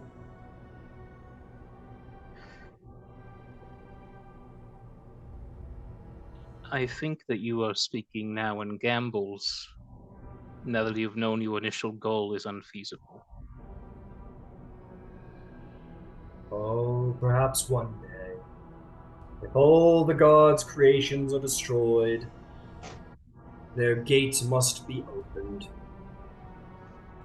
There must be something your gods care enough about that they would be willing to come forth. I believe that. From all I've seen and all the belief of all the thralls I've taken in your city of Amon, I am certain that there is something they must care about enough that they would break covenant. Something. Something I must find. But perhaps it's time. Time to bring down the world to our level. Ah, and this. They're almost back. We turn around to see that during the duration of this long conversation, the Aboleth swarm, some 10 Aboleth, begin to are closely approaching the crystal.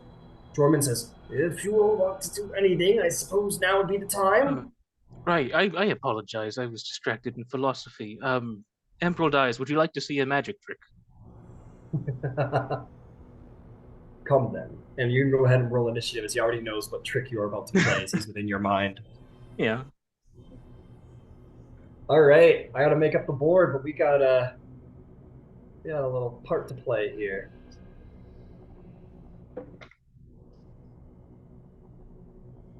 Stuff is happening.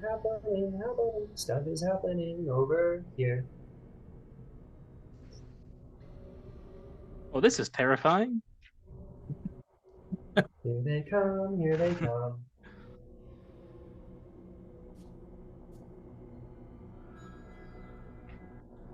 This is a much better way to die than a cave in.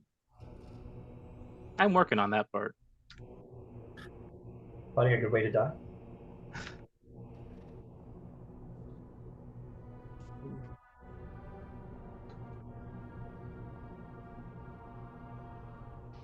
Ooh.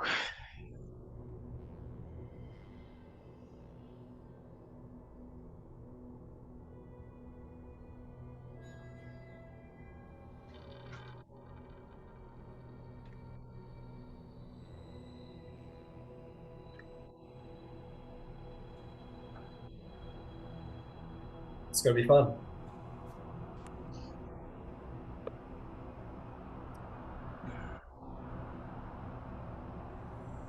All right. Oh.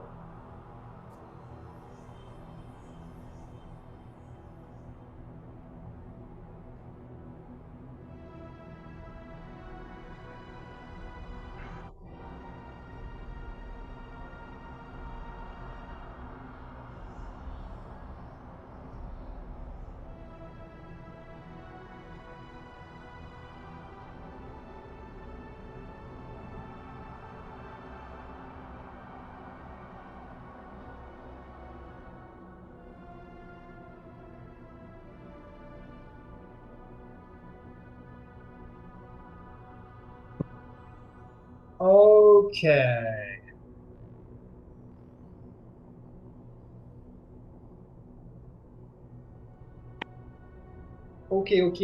Okay. That is going to be initiative. Do I have a 25-20? Oh, I didn't roll yet. We're all rolling? Okay. Yeah. Roll a separate one for Fen, too, if you wouldn't mind. Yeah. Evil Fen, Dark Fen. Evil Fin. Nega Fin. Right. Let's see.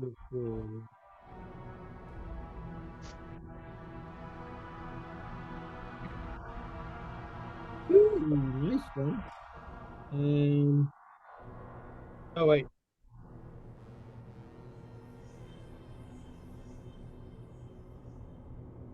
Yep, I'm good. Okay. Bear with me.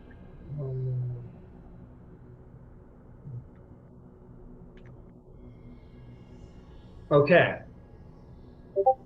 All right. That's going to bring us to initiative. Do I have a 25-20? I have a 26. Holy shit. You're gonna need a higher scale. Yeah, we'll do a 20 plus from now on for you, Zarvolg. So Zarvolg's starting us up. Do I have a 20 to 15? 17. Finch rolled I'm back. 19. Come back just in time. Oh, okay, sorry. Never Okay. mind. No, whatever you rolled is fine. Finch rolled a 19. Oh, fuck yeah. Job Finch. Or just Right. get back and I just immediately start slapping shit. Yes. 15 to 10. Oh wait, Yeah. Finn had an 18, by the way. Got it. 15 to 10. Yvaine had a 14. Zane had a 14. Where are you, UB? There you are. You had a 14. Oh, incredible Mr. Jorman-Tosh. Wherever did he get off to? There you are.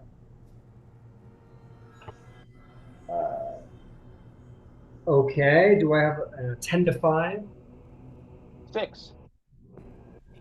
6. Beverly coming up the back with a 5. All right. That'll bring us to initiative. Boy, oh boy, guys, we have a lot of legendary creatures on the field right now. Yeah. All right. It's time to get funky.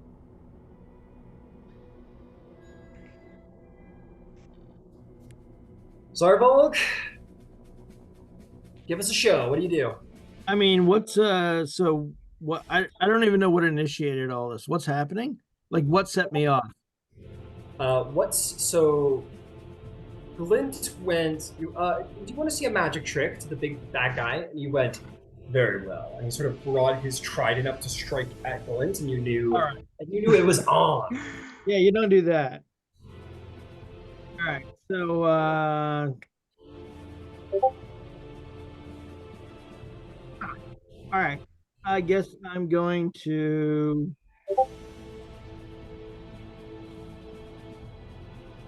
I guess I will try one crossbow attack Okay.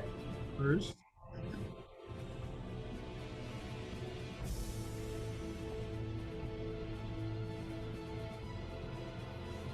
Uh, 25 to hit. 25. I assume you're hitting big boy. Yeah, the big boy. I'm sorry, yeah. That'll hit. Go for it. That's an 11 piercing damage. 11 piercing damage. Magical, but piercing. Yep, that'll definitely hit. And that seemed to be suitably damaging. Yeah, it damaged him just fine. Oh, okay. In that case, let's go ahead and hunter's mark that fellow. All right. And I'm going to keep attacking. Okay.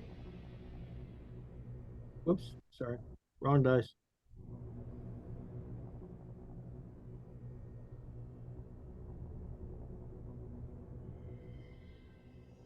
Uh, 19 to hit. 19 to hit. That will hit. Go ahead and roll damage.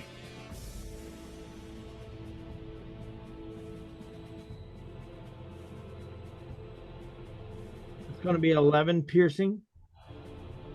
11 piercing damage. All right, next attack is going to be 26 to hit.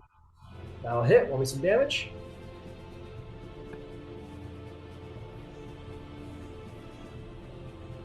And that's going to be 14 piercing damage. 14 piercing. And You then go. I'll go ahead and action surge. Oh, yeah, go for it.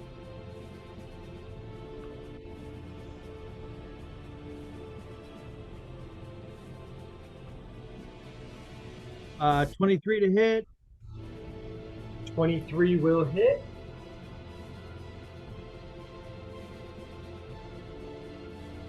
Twelve piercing damage.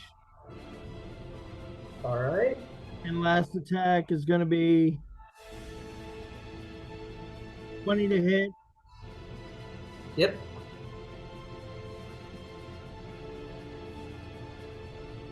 Oops, sorry. Hang on.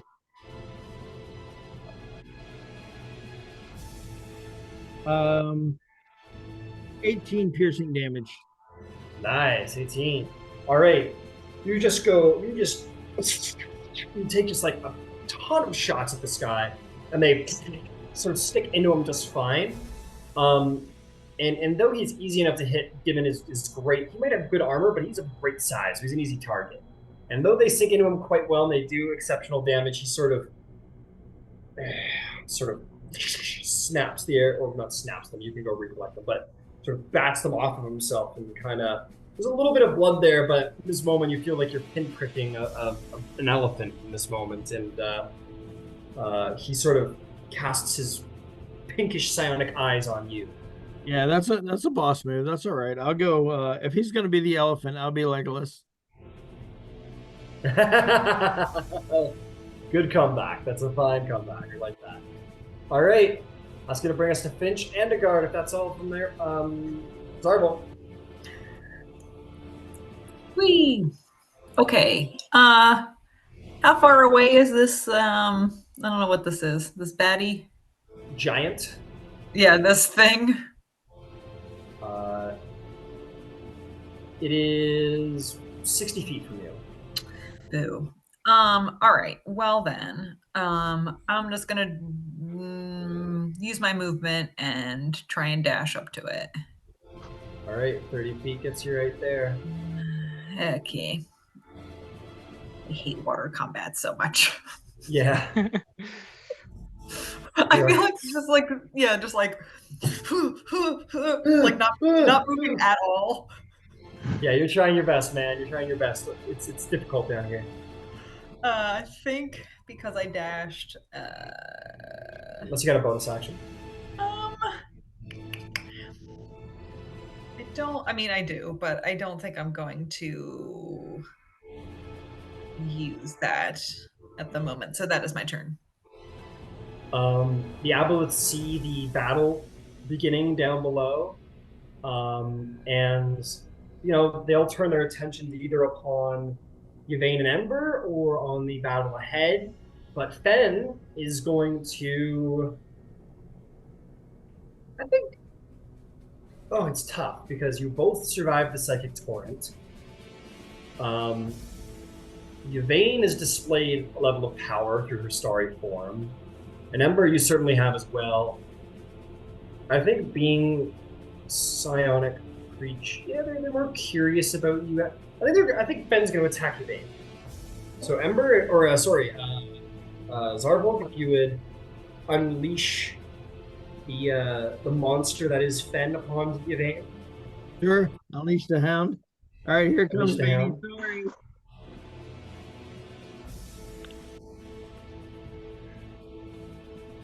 Ooh. Oh no, Vanny, I'm sorry. It's a crit on the gore. Silvery barbs. Nice. All right. All right. So what does that mean? Also, never mind. That means reroll, take the lower of the two. Yep. Who are you giving advantage to, Yvaine? Myself. Fair enough. All right, so that is a 19 to hit now. That will hit. 19. All right. The gore. Gore, yep.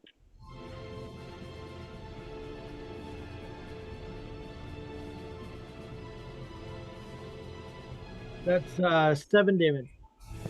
7 damage to Yvaine, and this last attack is going to be a grapple. Okay. I would say. So I want an athletics check from Fen, and Yvaine, you can either throw an athletics or acrobatics. Your choice, you'll have advantage on this. That's what silvery barbs. It will be acrobatics. Give me a moment to remove that damage, please. Thank you. All right. And an acrobatics check, you said. All right. I'm going to go ahead and roll that acrobatics. Oh, no shit. That's not bad. I'm going to go ahead and use my wheel because I'm scared. Yeah, you see Fen coming at you, and no Aboleth nor Giant has ever frightened you more. As Fen, the Slayer of monsters. It was an 18 on the dice, and I actually rolled a 6, so 18 plus 6 is what, 24? That's good. Yeah, Fen got a 15 on his athletics check. I know I didn't So need that he's sort D6, of- but I don't want to be grappled. So he gores Sorry, you, okay. so he does slam into you in the back. You don't really expect you to turn around. He goes to like snap at your arm, and you just manage to like pull yourself away in the last second before you can snap onto your arm. And that will be the only thing Fen's going to do is just going to move into opportunity range of both of you, and that will be Fen's turn. That is going to bring us to Karzadron Sunscale. He rolled really well in his Arcana check. So he is going to take responsibility for the. I think he will say he's going to continue to examine. He sees everything going on. Oh, what are we doing? RZ.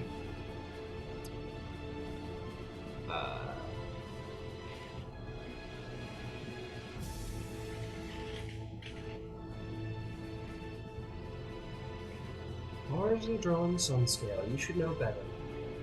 Karzy is going to cast Elemental Bane, and he's going to cast it on the actual disc. Interesting. And he is going to say,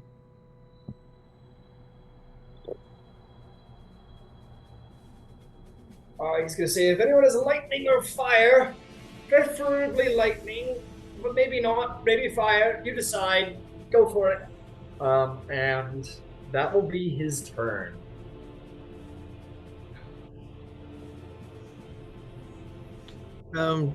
Just above the table, I guess. I'm not Yeah. sure if this should be in character or not, but if so, I can say it in character. But didn't they say something about this also contributing to the stability of the theological? No.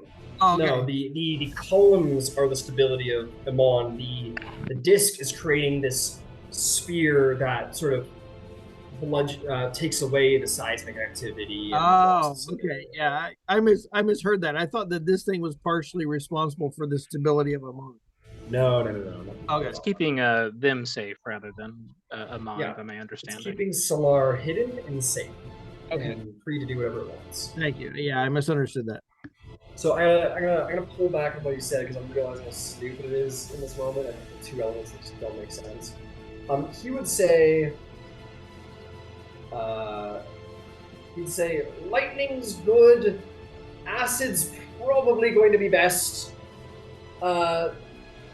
and that's what you'll say as he's like continuing to try and sort of like decipher the runes on it. He's using his augmentation to figure out how best to affect the dome, but he's going to cast Elemental Bane on it. Can it be bludgeoned?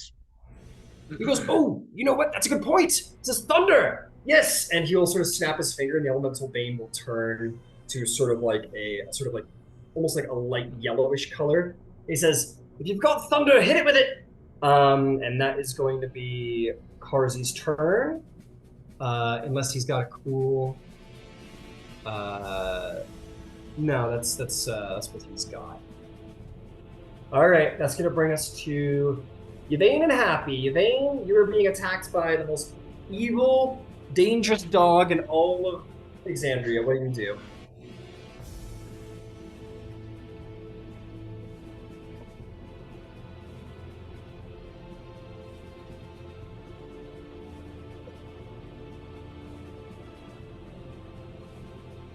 And surrounded by allies. So they're also Bonus action. There's no place I can bonus action that I'm away from Fen, is there? bonus action away from Fen. I've got a Misty Step. I'm trying to think of where I can Misty Step where I'm away from Fen, but not too terribly far away from Ember. Like we're completely surrounded, yeah? Pretty much. Oh, just go. Just go. Also, did All my right. turn get skipped? That's my intent.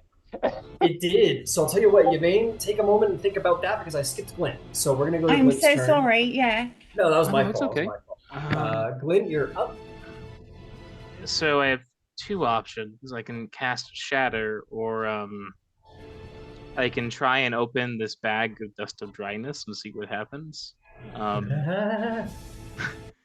And The wizard in me mandates I do the second option.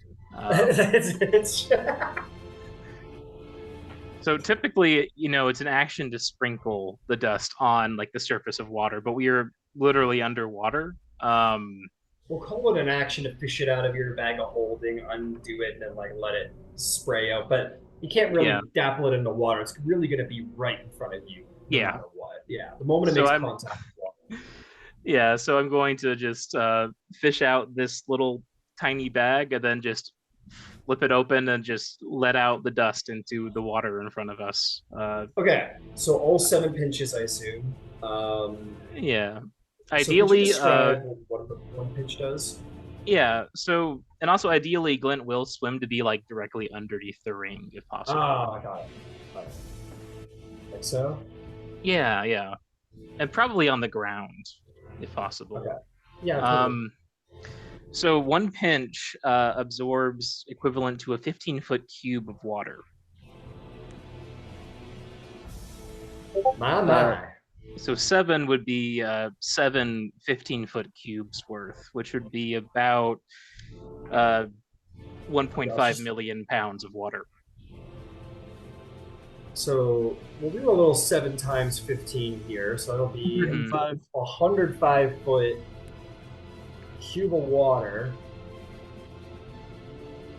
Bear with me, folks. We're doing some wizard shenanigans. Always here for wizard shenanigans. Huh?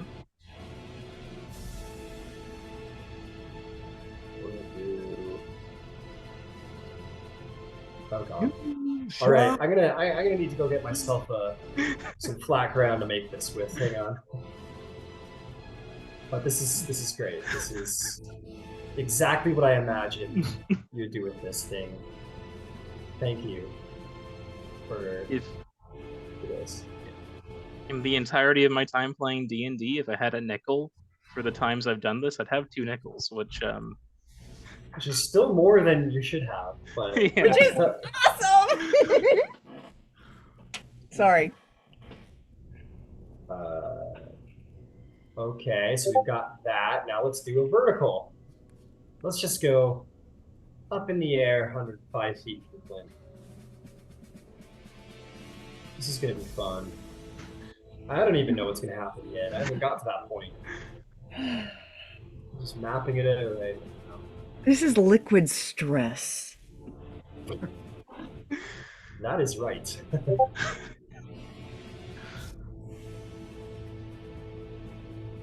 That's a lot of force. That's a lot of... Yeah. It's a lot of force. Look, if this crushes me horribly to death, and in about 12 hours, Glint's broken body just manifests on the streets of Amon as the charm runs out, I'm okay with it.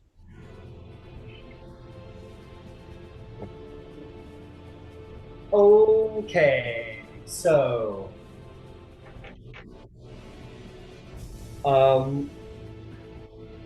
this is going to be bludgeoning damage, obviously.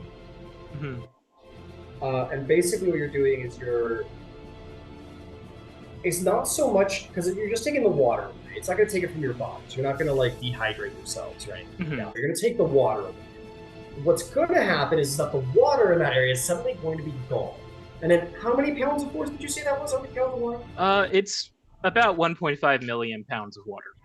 Right. So the force of about a million 5 pounds of water is just going to fly into you and crush into you guys pretty hard. But you know what? There's good news in this too. It's going to hit the Emerald Eye for sure as well. Yeah. Does it hit the moon disc? It is going to hit the moon disc. Isn't there a moment like after he casts this spell where it's like up? Mm-hmm. Like, does it come down and do damage like right that second? I mean, it's all going to happen pretty instantaneous. Like it's like, sure, there's going to be opportunities for reactions, but it's going to be like, water's gone, now water hits, literally in that amount of speed. It's going to be like, water's gone, half a second later, you're being crushed by water. So, holy fuck. I'm trying to reason with myself why this wouldn't just be maximum fall damage. Why this Yeah. wouldn't just be like, and I do fall damage like once you hit 20d6, it just crits out because it's ridiculous that you can fall from like 1,000,000 feet in the air and survive. That doesn't make sense. So I will do this. I will be half merciful. Now, I can add in an additional wrinkle to the mathematics here. Sure. So it is 7 cubes of 15 feet. So if you want to kind of have it multiplicative like you have right now, you can. Alternately, it could be a column of 7 15-foot cubes stacked on top of each other. True. And if I volunteer as tribute for that to fall on top of me, Glint did go to be underneath the ring for a reason. I am putting. Yeah, this isn't. Yeah, no, you're totally right. That is something worth considering. I'm not doing the math correctly. So man, I wish there was a fucking cube function right now. So here's what I'm gonna say. Oh God. So let me think. So it's 30.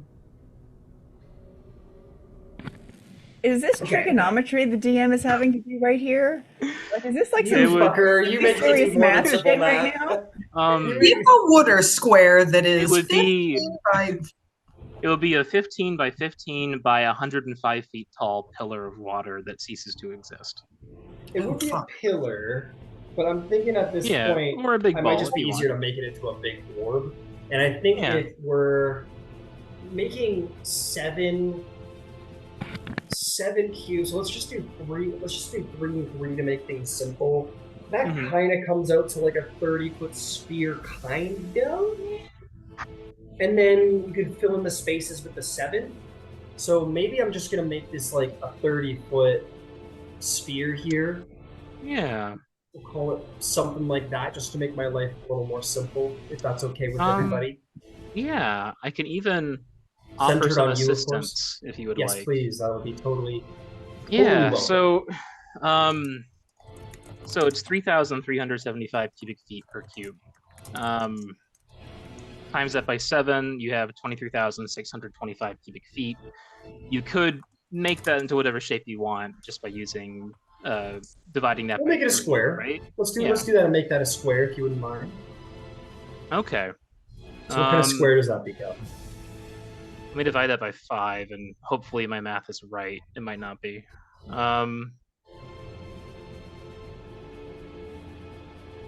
So if I did 15 foot cube multiplied by 7. Yeah, I just got. Okay, cubic feet calculator. That's what we need. Yeah. So this is a 15 by 15 by 15, which would make it like 15 cubed. So we got a 15-foot cube. This is all in feet. Give me feet. Sorry, So the guys. total- This is just the most interesting thing that's ever happened.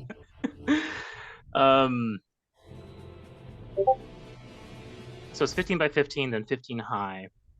So that should be, I think, 3,375, but that might be just feet, I think. So divide that by 5. Okay. Okay, I think I'm getting the math now. 15, volume. So 15. Okay, that's 3,375 feet within the cube. So why don't we just multiply that by 7? Yeah. And then we'll get the size of we'll get our cube's dimensions. So that's just. It'll be 27 5-foot cubes per cube, if my understanding is right. Because it's a 15 and the grid is 3 by 3 by 3, right?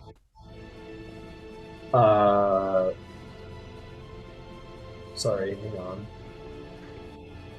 So it'll be 189 5-foot cubes.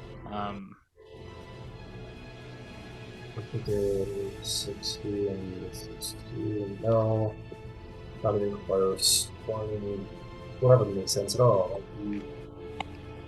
Okay, 40 foot.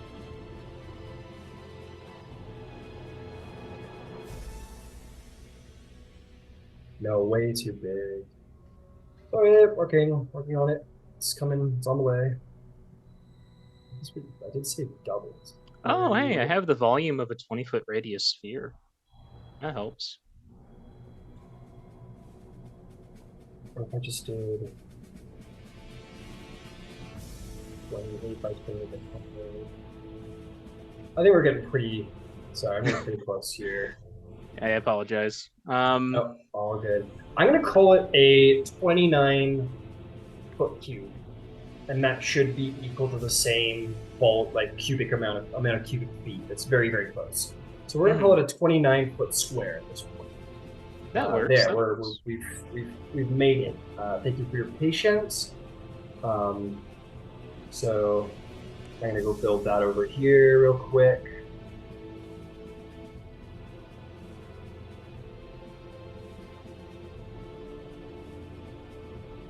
That's 48.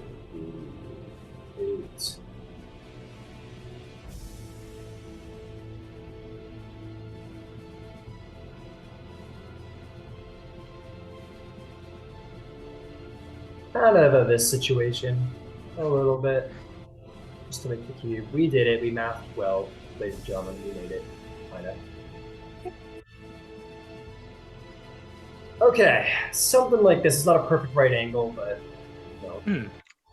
there we go. Something like that. That looks accurate. Well, that's pretty close to what we're doing here. So here's the deal. We're gonna say Zarvolg, Glint, and Finch are going to be in the middle of it, along with the wonderful disc up above. At that point, I think I'll just kind of multi. So we got.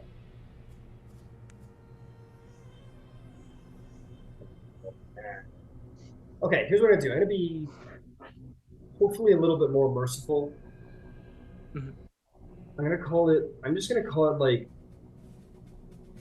15d6 bludgeoning damage. That's equal to 150 foot fall, and that's about the amount of force of water that's hitting you. Not even including like underwater pressure. The amount of pressure it's on. So we're gonna do 15 d6 worth of damage to you guys and the spinny thing, the disc.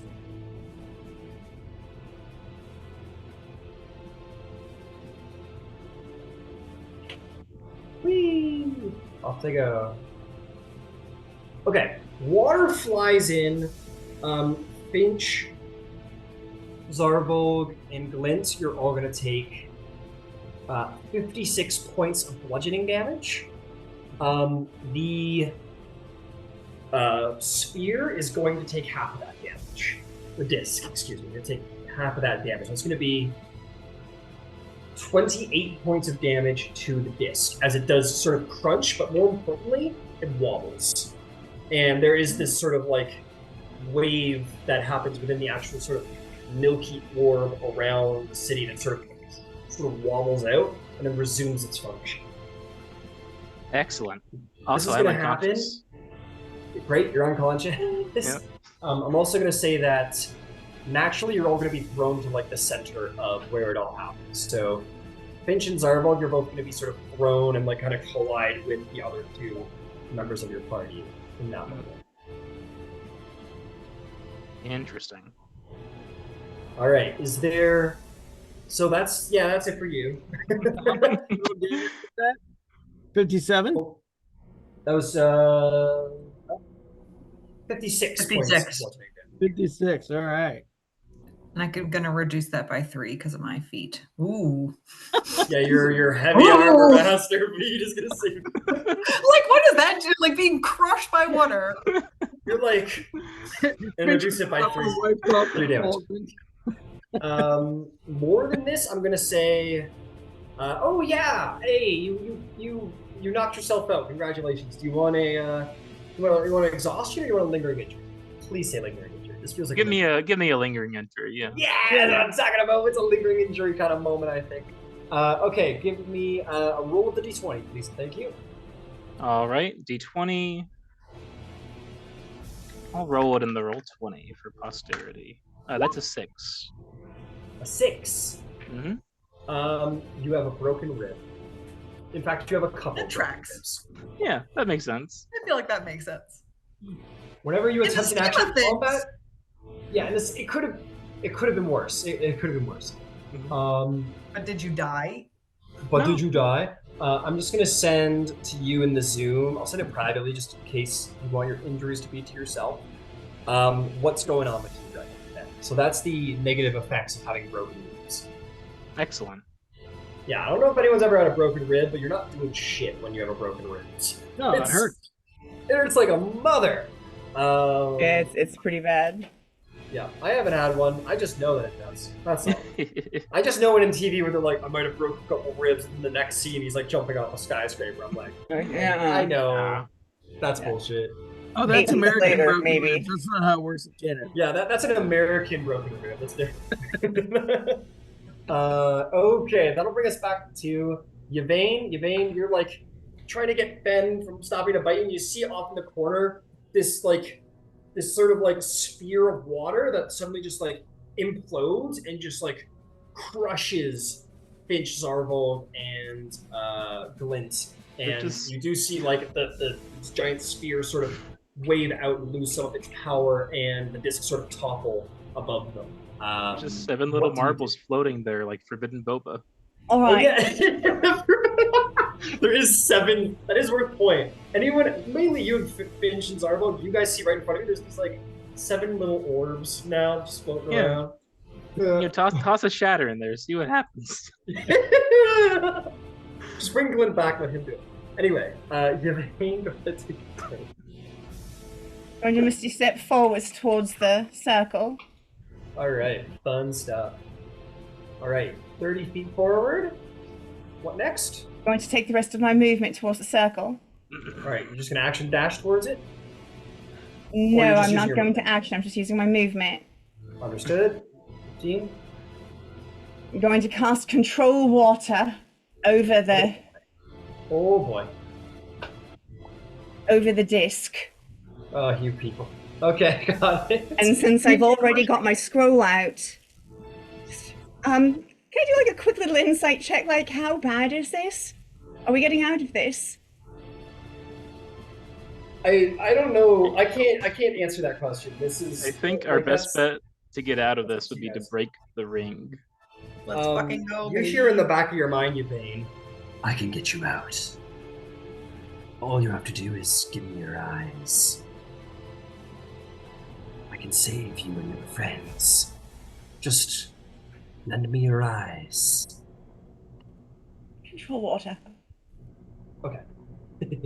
Are you doing a flood, a part water, redirect flow? Hot water. Part water, all right. You cause the water area to move apart and create a trench. The trench across the spell's area. There's separated water flows wall on the side. The trench remains until the spell ends. Reaches permanent effect. Okay. Range of 300 feet. So you can pretty much make like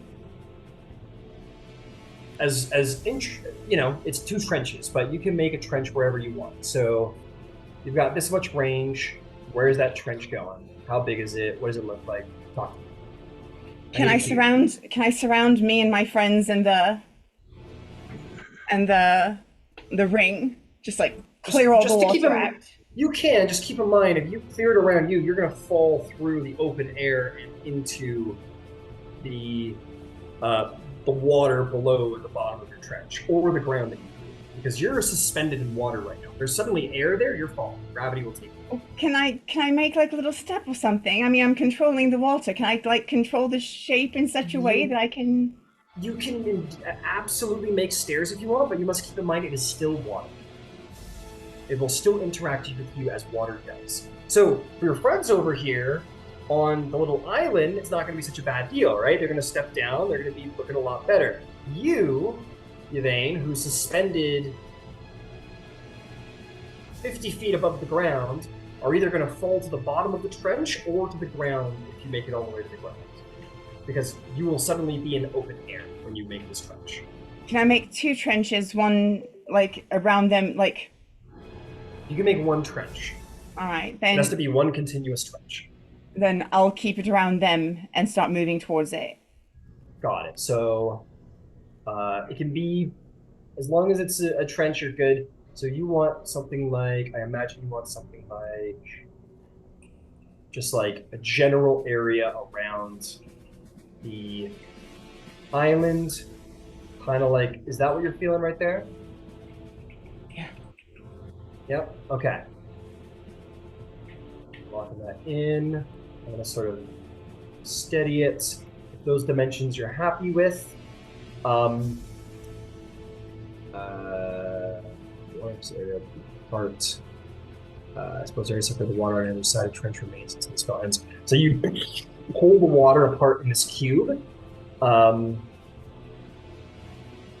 The disc is going to continue to float in the air. There will be no adverse effects to it, but all of your friends are suddenly stepped down onto the ground. How much? Wizard who doesn't like water. My dwarfy friend. How much force does it take to burst one of those balls? It just takes an action to shatter it against a hard surface. Okay, I'm gonna say this isn't enough to shatter because that's like one of those. I'm gonna say that like a 10-foot ball isn't gonna shatter because they're tiny. So in this moment, you guys all fall to the ground. You land on your feet. No check required. It's only like a 5-foot drop for each of you. Glint's on the ground, and the 7 beads sort of all to like on the ground, sort of bounce around the ground around Glint, and I'm gonna roll a dice to see how many just sort of get lost amongst the coral and like cracks in the rock and such. So I'm gonna roll 8 and roll 8s. Lucky enough, only 1 gets lost in the coral, so 6 remain sitting on top of the rocks if you want to use those. But so for you guys, this is what happens: water's gone, water smashes into you, then water's gone again. And then Finch and Zarvolg are like, no! Finch goes, I'm walking it with my heavy armor for that 3 damage. Is there anything else you'd like to do?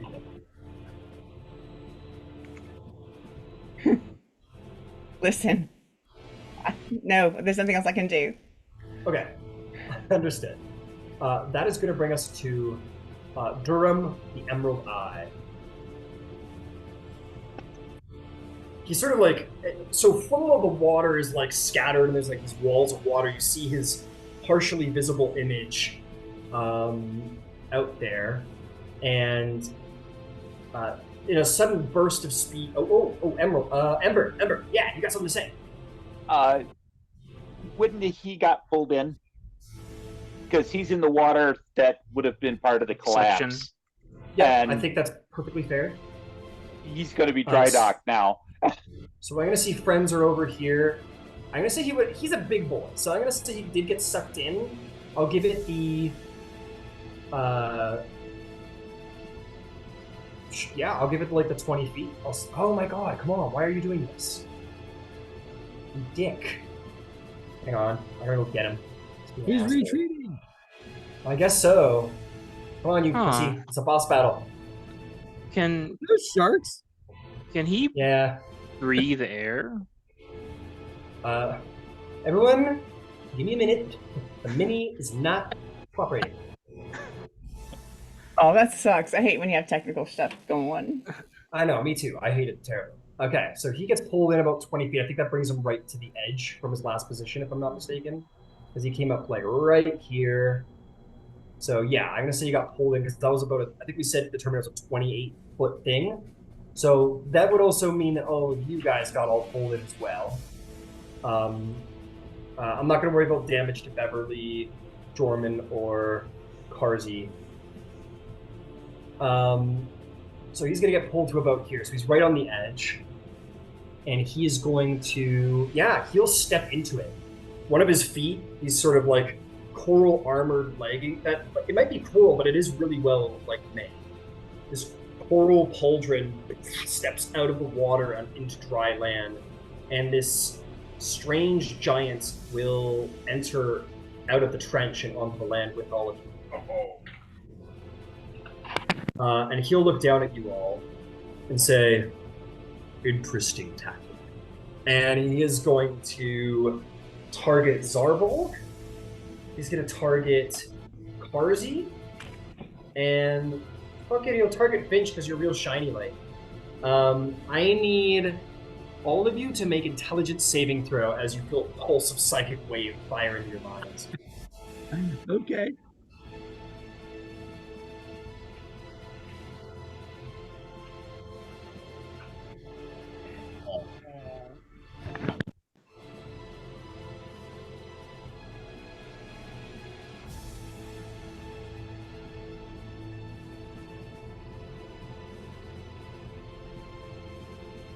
Karzy fails. What did you get there, Zarvolg? Intelligence save? All right. I rolled really well. I rolled an 18, and without knowing what the result is, I'm also going to saving face to give me a 23. 23. Nice. You will save. Well done. Finch, what do you get? I got a 13. That will be a failure, I'm afraid to say. Can I use Favored by the Gods? Sure you can. Okay, and then that equals 13, 14, 15. That makes it a 19. All right. You fail the saving throw. That is going to be Ouch. 29 psychic damage to Finch and Karzy. You can dial it back, dude. And you two will be stunned. You will take half damage, Zarvolg. You're going to take, that was 29, that's going to become 14 psychic damage to you, sir. Oh, damn it. All right. Fuck! Aw, man. I'm down. And then he, oh, you're down. Sweet, no more pokies for him. And then he is going to very sort of nonchalantly continue his stride. And he sort of just like floats just barely across the ground, sort of like lifts off like the mind flares in the trailer, and just sort of back into the water on the other side. And as he immerses himself back into the water, he was here. Yeah, so at about 50 feet, he immerses himself in the water and then sort of leans forward, just takes off in the water like a Aquaman, and will swim an extra 50 feet towards all you guys way over there. Oh, is he doing the dolphin swim? Yes. Right. He's not doing. It makes that noise too. He's doing the psionic telekinetically pull himself across the water. He's not doing the Kevin Costner from Waterworld? No, he's not doing the Kevin Costner from Waterworld. Fucking ridiculous. That is going to be the Emerald. That's going to be Durham of the Emerald Eye. Jormantosh says, this is... I'm sorry! And he's going to pull out a spell scroll, and he's going to cast Dimension Door, and he's going to disappear. You dick. Oh, shit. Oh, yeah, no. He fucking leaves. He's not... I'm going to kill that dude so hard. This is Zar's villain origin story. This is part of it. Shit. Slowly alluding to the BBG that he's going to become one day. I'm making light of it so you don't expect Spoiler alert. Okay, it is the Aboleth's turn. Oh lord. Oh good heavens. Oh good heavens. They've used up all of their enslavements, so they're going to not do that. This one is going for you, Ember. What's his range of attack? It's got 10-foot reach. It's going to stay in that 10-foot reach. So we're going to put him back here a bit. This one will as well go for you, Ember. I think this one is going for Yvaine. This one will as well. She's like right there. These ones over here, however, are going to dash. And they're going to just do little 80-footers towards all of you folks in non-water world. Can I use a reaction? Sure. What's your reaction?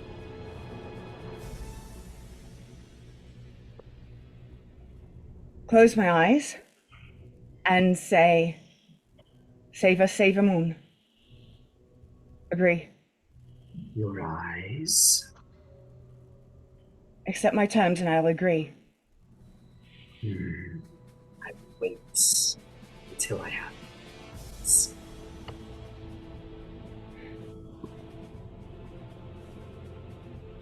Okay. Moving right along. He needs you, or you need him. He doesn't need you quite as much. That's gonna be. I'm gonna check something out real quick. With this fella. He says, "I am the sightless. Will you not lend me your eyes? No? Then I will wait." And that is going to be. Aboleths are going to keep going, so these ones fall upon you, Yvaine. I will say that reaction's still there, so if you accept, we'll call that expend your expended reaction. In the meantime, they're going to attack you. I accept. Good. And you are going to gain Magic Initiate Warlock. You are going to be blinded. And something else is going to happen.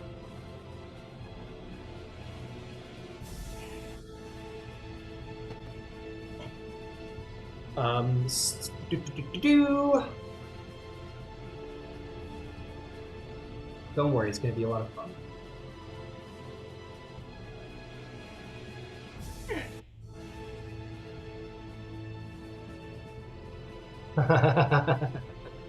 That would be pretty cool.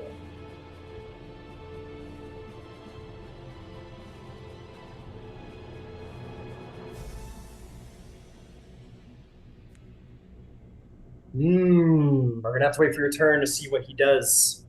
There is action economy to consider, but as your reaction, he does. Upon your reaction of accepting, you are blinded. You will gain Magic Initiate Warlock.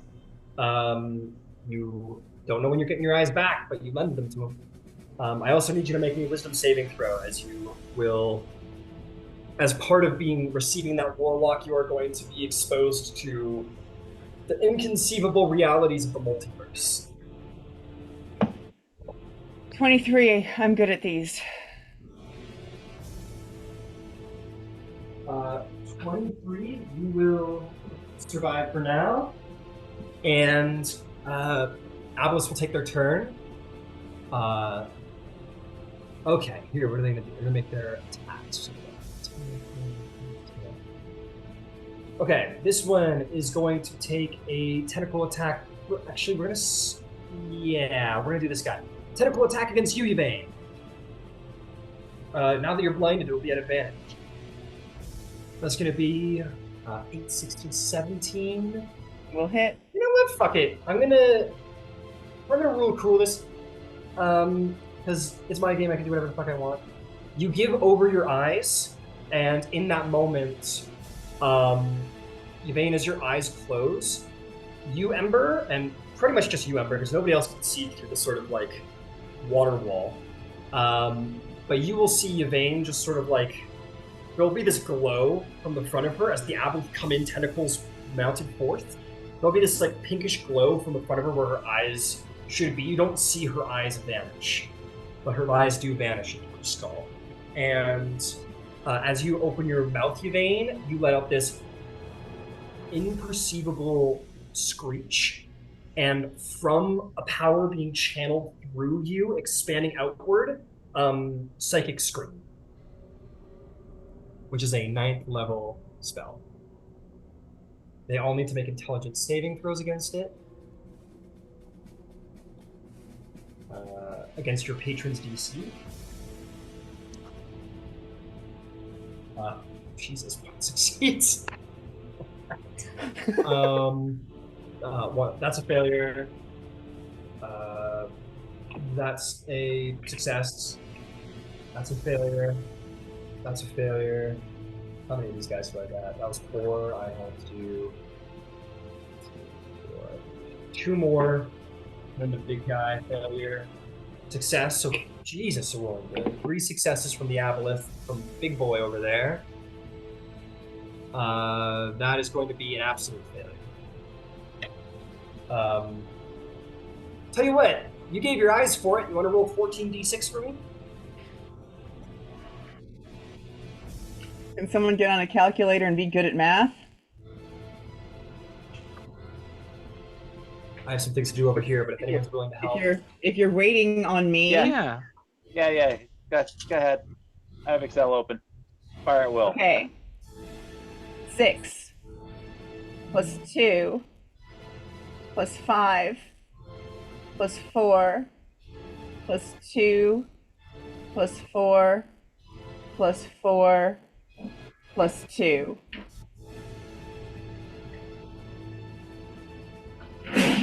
So 6 more, yes? Yeah, that's 8.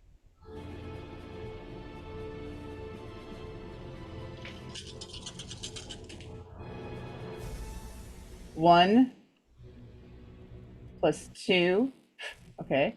6 plus 6 plus 4 plus 6. So 54?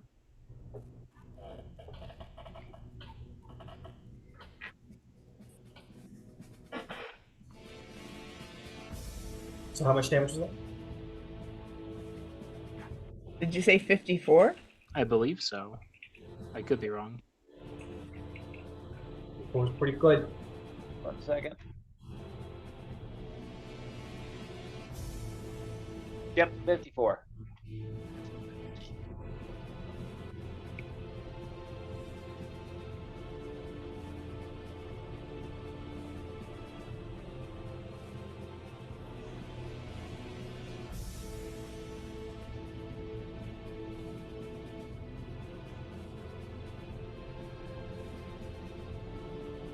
And then half that is 27.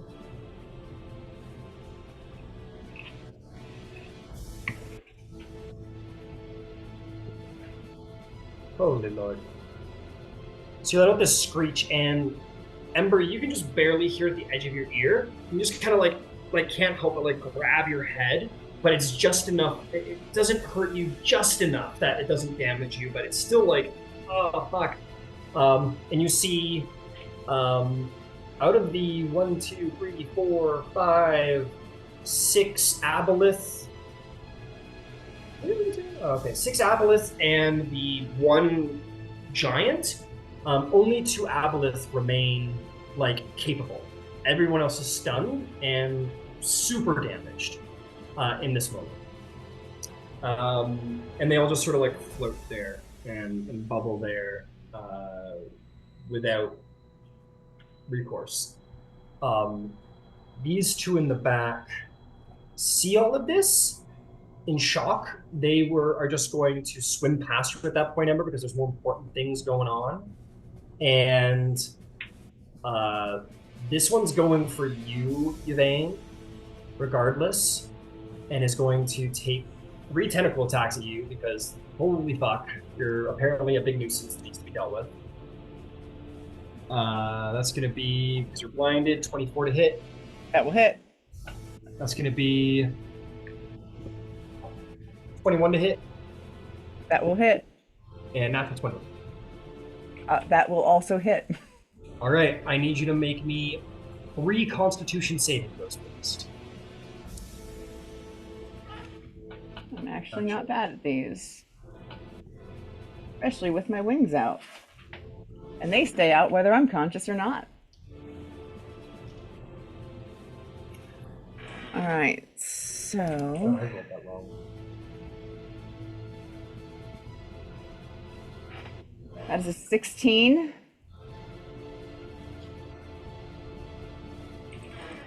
Another 16. And 15. Okay, you save on all of those, but you are going to take 42 points of bludgeoning damage. She's down. But she's up. The skull. Oh, okay. Yeah. Cool. I do Oh, need... good. Yeah, let's just pull that one in now, huh? Yeah, I was like, what? How many and I curse need things to- are you piling? I need 3 more con saves because it's to see if you concentrate on the water.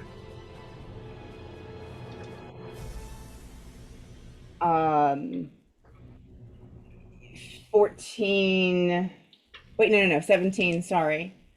10, 11. Okay, yeah, those will all save. Okay, that is going to be Ember's turn. Ember, you see all of this. Something's up with Yvaine. Bonus action, Misty Step towards Yvaine. Move towards Yvaine. 30 feet gets you right up next to Yvaine with the Misty Step. Okay. In that case, I'm going to wrap an arm around her and take half of my half move.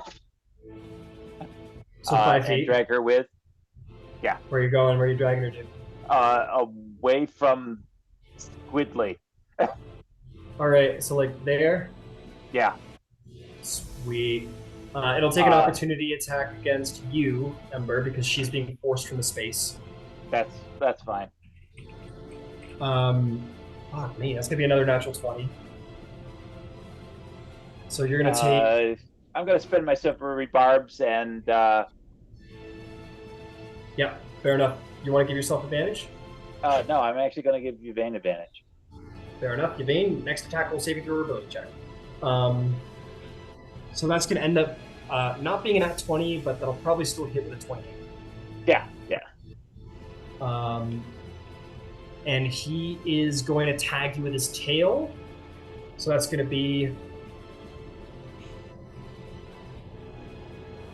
That's going to be 15 bludgeoning damage.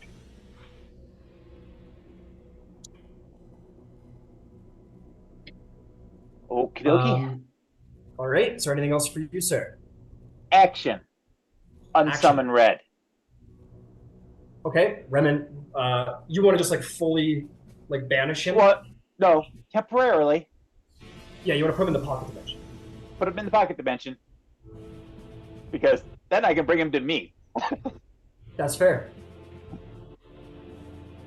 Yeah, all right, he's in the pocket dimension. Okay, is there anything else? No, that's pretty much everything I have available. Got it. It's Beverly's turn. Come on, Beverly, we believe in you. She's like, it's really high up. Oh, Mr. Glint! And she's going to run over and she's going to put her hand on you and she's going to go, Bahamut, heal him! And you're going to get a Cure Wounds. She has 1 spell slot left. Oh, excellent. You're going to get back so much health. Are you ready to be amazed? You're going to get back 5 points of healing. Hey, that's 5 more than I had. It is, and you awaken. She's like half surprised that it works as she like performs her like second miracle of her lifetime, and she's like, "Whoa!" And that'll be Beverly's whole turn. Zarvolg. Yep. You're down, right? Yep. What took you down? Psychic damage, right? Psychic damage, yeah. So do you want a lingering injury? Or do you want exhaustion? Lingering injury. All right, lingering injury. Roll me a d20 for psychic damage. 16. You have a little nausea. You're gonna have disadvantage on Constitution checks. So basically, fucking nothing. Because who makes Constitution checks? That doesn't exist. So, just keep in mind you're like a little nauseous. So that's all. Sure. All right, and you're gonna be nauseous for the next little while. I'll let you know if that ever fades away. And I need to make a death save, right? And I need a death save, yes, please. So I'm gonna send that to you on Zoom. Coming to you. All right.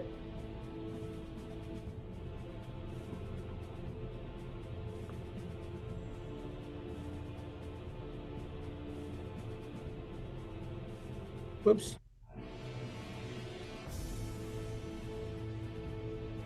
Understood.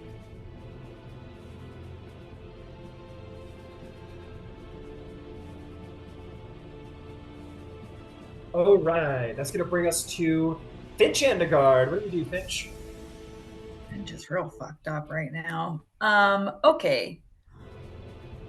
What's happening here? Okay, so Karzy is up, Zar is down, Beverly is with us. Yep, Glint's alive barely. Zarvolg is down. Glint is now Karzy and up, Denard. Yep, but Glint's barely. barely. But are there any like there's no like baddies around us, right? We're just still like in this. It's pretty much just you guys. Apparently, there's no water here for some reason, which is cool. Okay. Okay. So what I'm gonna do is, let's see here. How do I want to play this? I am going to use my bonus action to second wind. All right. So let's do that first. You fighter, you. Yeah. Fighter, triple multi-class. Let's go, baby. What the heck? All right. So there's that. And That's what then I'm saying. all right, so it's mildly Oh, better. Baby, a triple. And then I am going to, let's see here. I think I am, there's so many options here. I think I am just going to bend down and I'm going to place my hand on Zar and I'm going to cast a level 1, first level Cure Wounds. All right. Let's see here, and that's okay. 9 Like you're points. copying me. You're copying me. No. Poser. Poser. And that is, yeah, 7. That's 9 points of healing. To Zar. Thank you. Trying to be Zarvolg wakes conservative. up and goes, "Thank you." Thanks. Zarvolg, I need another. Do you want a point of exhaustion, or do you want a lingering injury, as you did roll below 5 on your death save just right? I'll take a lingering, or I'll take a point of exhaustion on this one. All right, that's 1 point of exhaustion use. Yep. Either way, I'm killing you slowly. All right, is there anything else? No, not for now. All right. Did you know if you get 10 lingering injuries, you die? Shit. In your life? No, I just meant maybe in one battle. I don't know. In one battle. I'm Even even pretty more. close. You're getting pretty close. Yeah, you are. I was gonna say, how many do you have? In life? Probably. No, in this battle. Oh, just one. Okay. Yeah, just one. But you did get another one earlier today when you battled the scum. I believe, Oh, right. You have your reduced personality. Yeah. Fen just kind of floats there as the Aboleth that was meant to command Fen is not in commission right now. So Fen just kind of like looks around like a slightly confused, and kind of doggy paddles towards the party, just like is just really unsure. That's going to bring us to Karzadram Sunscale. Says, "Well, this is sucking. Never let me ever talk any of you to anything ever again. And I'm going to... what's he going to do? That's not really helpful.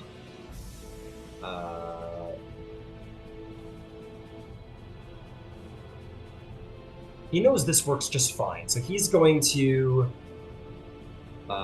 point his hand up at the disc, and he is going to cast a 3rd level magic missile. So it's going to be 2 extra bolts, and those will automatically hit. Force damage will be just fine. So that's going to be 3 times 5 is 15 points of damage. It cracks.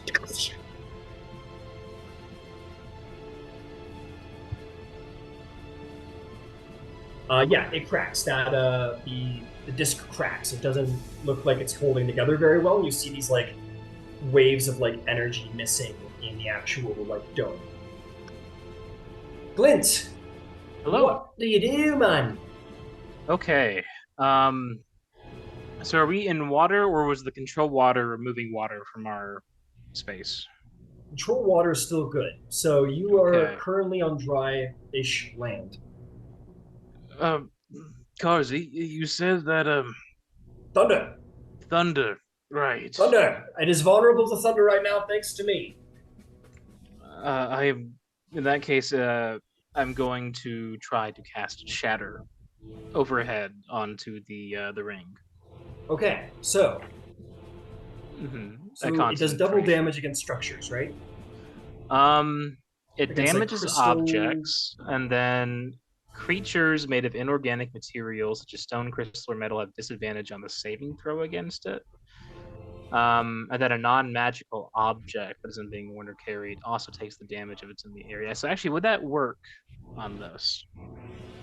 Yeah, I'm gonna go with that. It's probably a word Yeah. specific. If not, I'm gonna probably try and do like a lightning bolt instead. Oh no, this is meant for like destroying. Like this can destroy solid matter pretty good. Non-magical object doesn't want to carry takes the damage if it's in the spell's area. So it will take the damage. Okay, very cool.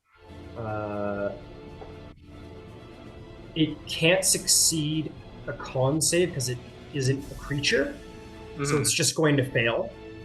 And it is going to be considered vulnerable to this damage because of Elemental Bane. So, Awesome. That's a 15 on my con save. So I think I barely make that. I like to, because of the broken ribs. Right. Okay, so you're good. I'm going to cast Shatter at 3rd level here. All right, roll me some dice. Yep, so that should be 4d8, I believe. Let me grab some.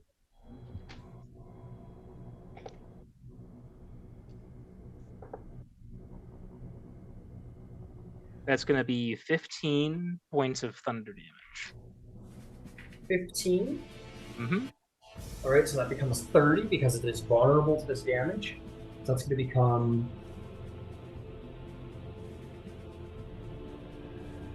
it is extra damage. It is like... It looks like super fragile. It looks like a vase you just drop and somehow still together. But barely. You don't even want to touch it. Got it. And then remind me of table rules. Are potions an action or a bonus action drink? As of level 10, they become a bonus action. As a level So 10. Got it. action. Okay. You want to stand up? Okay, yeah. Oh yeah, I would love to stand up. Sure, you stand up. That'll be my turn. All right, that's your turn. We're just going to bring us to Yvaine and Happy. Yvaine, I believe you're sitting at a healthy 1 hit point, yeah?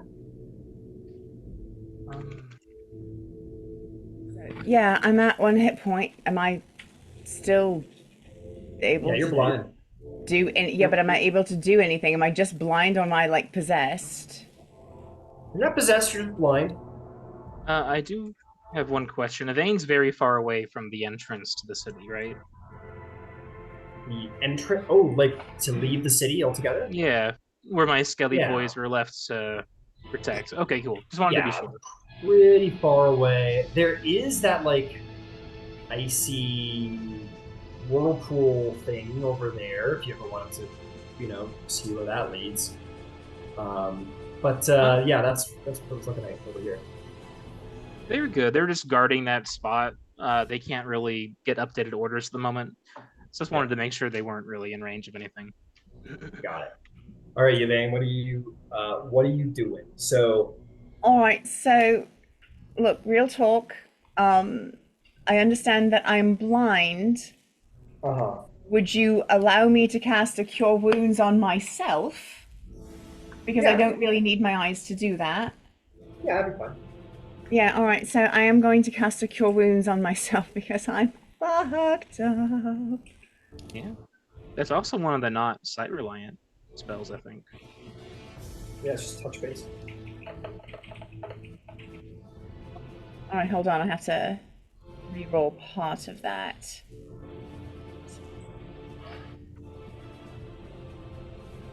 All right, so that's 12. It's not much, but it is better than what I have now.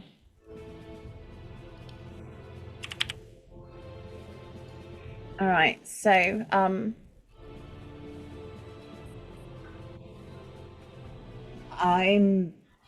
just going to stay with Ember. Can I Can I see through happy?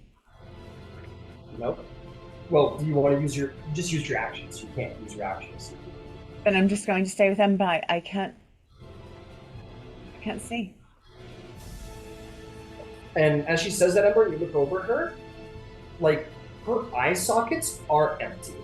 Her eyelids are like concave into her skull. She simply does not have eyes. There's no blood, there's no gore, she just does not have eyes, just empty sockets with closed lids.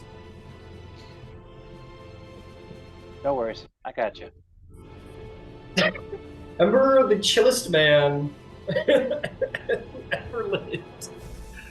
Just like, sure. Durham of the Emerald Eye is stunned and can do nothing. He remains stunned and can do nothing. That will bring us to Drummond Tosh, who's off doing his own thing. Somewhere very far away. Which will bring us to the Aboleth. There are only, well, let's see.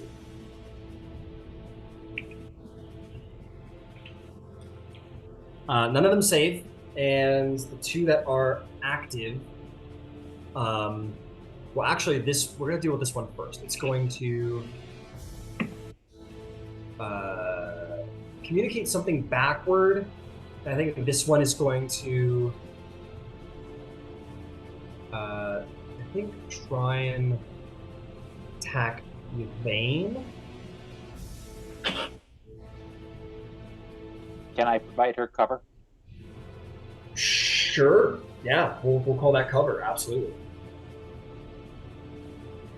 So it is going to try and actually, what happens is it tries to attack Yvaine, and as the tentacles lashing out, Yvaine, your mouth moves without your consciousness, and Ember, you hear her voice speak. Remember how her voice was layered? There was that one crazy voice in her voice. There is no Yvaine voice. You just hear this one voice say some... Hang on.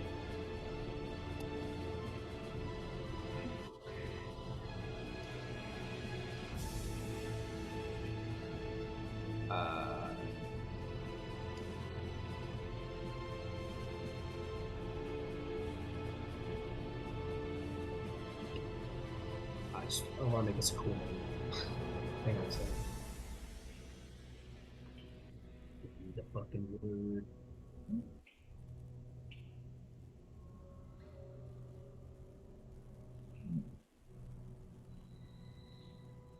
Come on, man.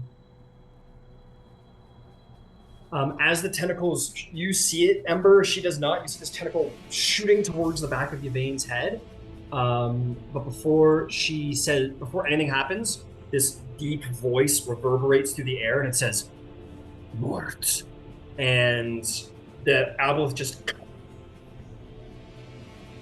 goes limp and dies.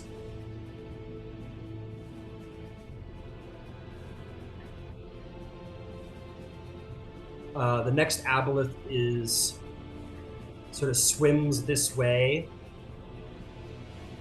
And that's it. That's the whole Aboleth turn. Ember, what do you do? I'm going to move with Yvaine towards the ring. Okay. How far are you going with her?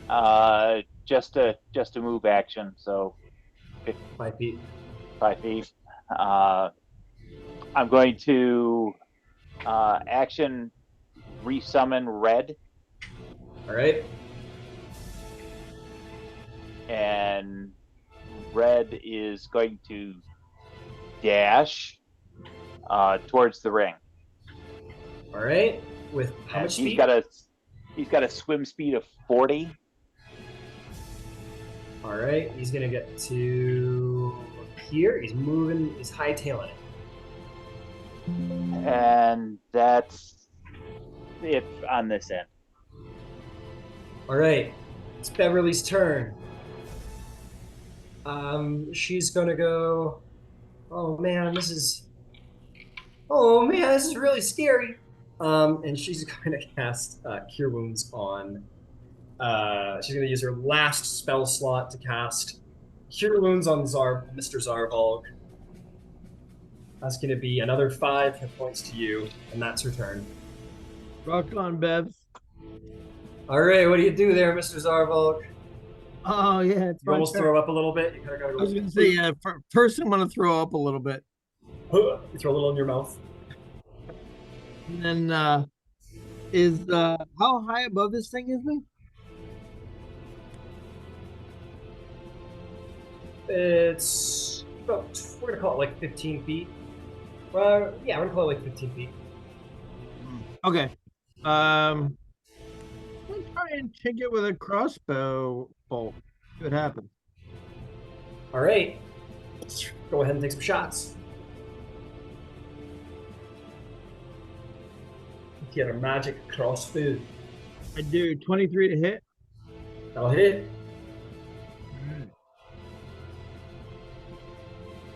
For 6 damage. It literally needs to be flicked. Someone needs to go over and poke it, and it will be destroyed. Right. So I have another attack.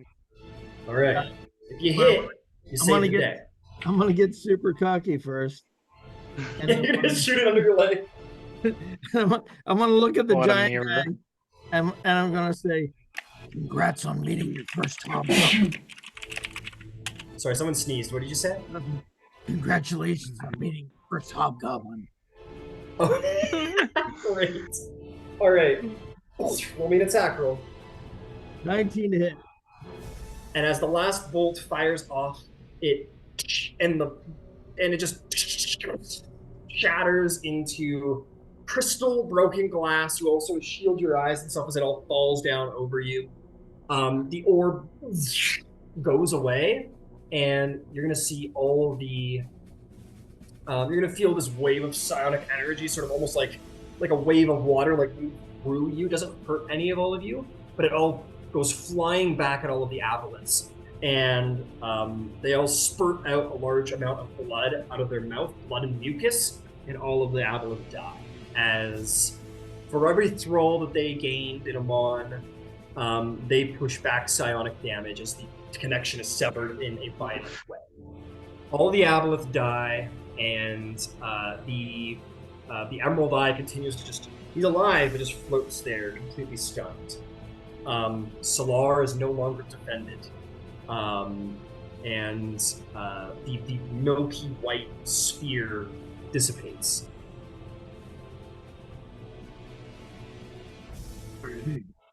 With that, we are going to end the combat. We're going to take a long overdue break. And when we come back, we will deal with the fallout of what has happened here in the ruins of Silar. It's been a minute. It's been a time. All right. Combat ceases in this moment. You guys have this moment. You know, maybe Ember and Yvaine out in the water. Especially you, Yvaine, who's blind, and Ember, you're trying to save. Like, you see all of them sort of puffing out blood around you or something. This sort of cloud of mucus and like blood. And you see them sort of turning over, that sort of like dead rise and sink kind of thing starting to happen amongst them. The giant still just sort of like hangs there, suspended almost on horns, but kind of like not able to fully think. And all of you, maybe there's like a momentary panic, but you realize that Silar is no longer enraptured by this orb. You know, it's always a horrible design flaw to tie all of your function to a singular artifact. Happens every time. Noted.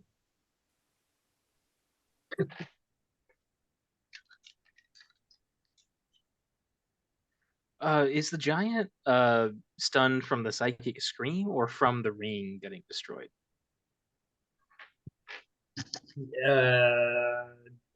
Tough to say. The stun from Yvaine was pretty fucking potent. Yeah. And did a number. It could also have had effect by the. It's very difficult to say at this point. I'll go for that war crime. I'll go. I'll toss. I'll a take war sickening- crime for Yeah. 5 I'm minutes. so sorry to interrupt. Could you put the thingy up, please? Oh, fuck, thank you. Yes. Thank you. Sorry. Here's the thingy. No problem. Thank you for talking. Can I just pop a sickening radiance on where the giant is? Yeah, you wanna just take them out? Yeah, I think so. I mean, yeah. Glint will at least ask people beforehand. Do we want to kill the giant? Oh fuck yes. Oh, excellent! Thank you.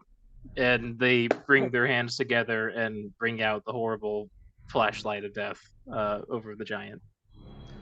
Very much like fucking uranium sickness or something, like the inside of a nuclear reactor. I don't know if it actually looks like this, but I imagine it does.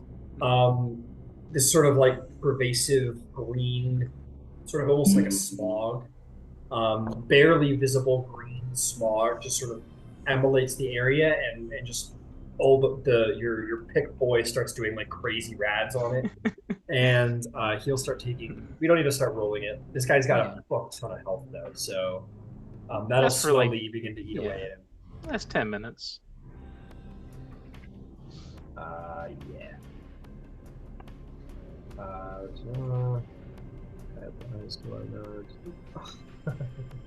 Man.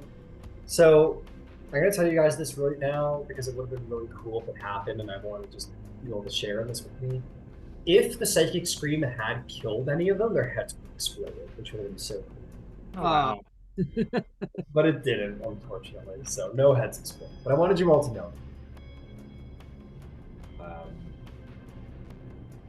Yeah, this guy's just stunned until he can potentially roll out of it. He needs an nat 20. Okay. At this point, like, no. Okay, I'm gonna just say that he doesn't get out of the stun. He just sort of floats there, and the radiance, like, you see it sort of like eating away at his flesh, and the tentacles, some of them are sort of like burning at the tips. And this like necrotic green light gets to sort of eat away at this creature and disintegrate it like a highly accelerated, like laying someone down on hot charcoals. It just like slowly eats away at the flesh and burns away what is left of this aberrant, horrific creature. Hey, if anyone's interested and wants to understand what that thing was, make me a nature check. Okay. Or I love sharing lore. I would love to. Nature, you said? Can Yvaine make a check? Sure. Yeah. She did see it. Yeah. 17 total. 17. Mm-hmm. 13. 13. I got a 6. Oh So- no, that's a 4. She's very, very distracted by other things right now. Glint, that was a storm giant. But not just any storm giant. It was you read a book once by some guy called Big B or something like that. Mm-hmm. And essentially, like, in the sort of monster zoology community, there are very, very, very, very rare sorts of giants known as storm heralds. And essentially what happens is that when an ancient or alien being that dwells or slumbers in the ocean depths basically finds a storm giant, they begin to corrupt them and start giving them omens and visions and prophecies that twist and boggle their mind. Usually Krakens, Aboleth, and other great old ones will sort of corrupt the storm giant into their service and transform them into these wicked creatures, giving them a monstrous appearance and powerful psionic powers. So that was once a proud storm seer, one of the proud giant races that spend years doing philosophy, learning about the stars, prophecy, but it has been since corrupted from its purpose and become a servant to probably the Aboleths. Glint's going to resist the urge to to kind of throw up at like the version of it, but it might also be the broken ribs.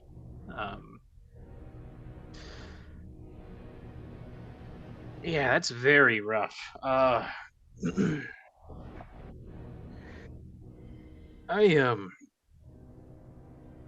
don't know how long that thing was down here, but I think we did it a favor.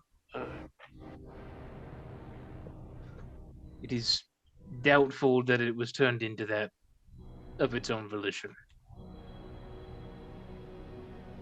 And in this moment, the sickening radiance does finally eat away at the last of its health and kills it.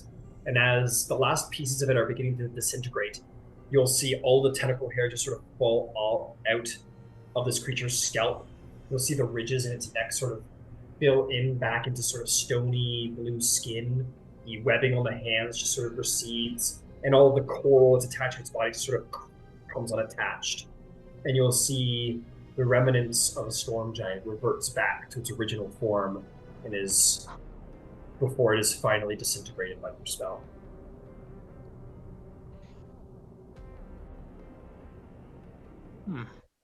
There's something to be said about being corrupted and then that corruption being cast away by radiance. It may have come from necromancy, but radiance is a holy power, and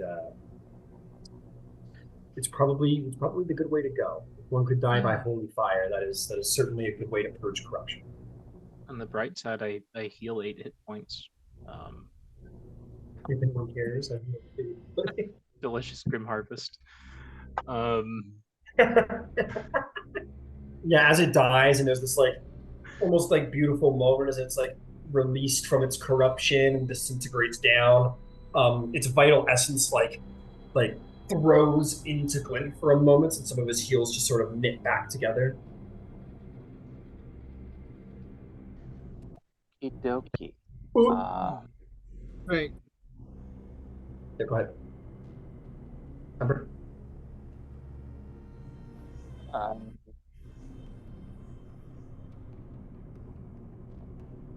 How long is this hole in the water gonna stay open, Yvaine? Hold on, let me check. I should know this. Sorry. That's okay. Distracted at the moment. Where is my control water spell? 10 minutes. I can Okay. dismiss it whenever I want. I'm actively controlling it, and she's got. I mean, I don't know if she still has her wings out. She never put them away. How long does it last for? Also 10 minutes. Yeah, they're probably still. You're probably reaching around the. Maybe got like a minute left, but yeah. We should probably get back in the water before it crashes in on us again. Right. Let me. Glenn's going to collect the 6 marbles of wetness. Okay, you collect 6 now. Is there just in case? Is there And I can anything on? control it, but you'll have to talk me through it. That's okay. I'll talk you through. Just work on filling this up from the bottom. I think that's the easiest. Yeah, If you've I'm got gonna that say. kind of control. Yeah, I'm gonna say while you still have mental control of the spell, you can like gradually fill it in so it doesn't kill everybody.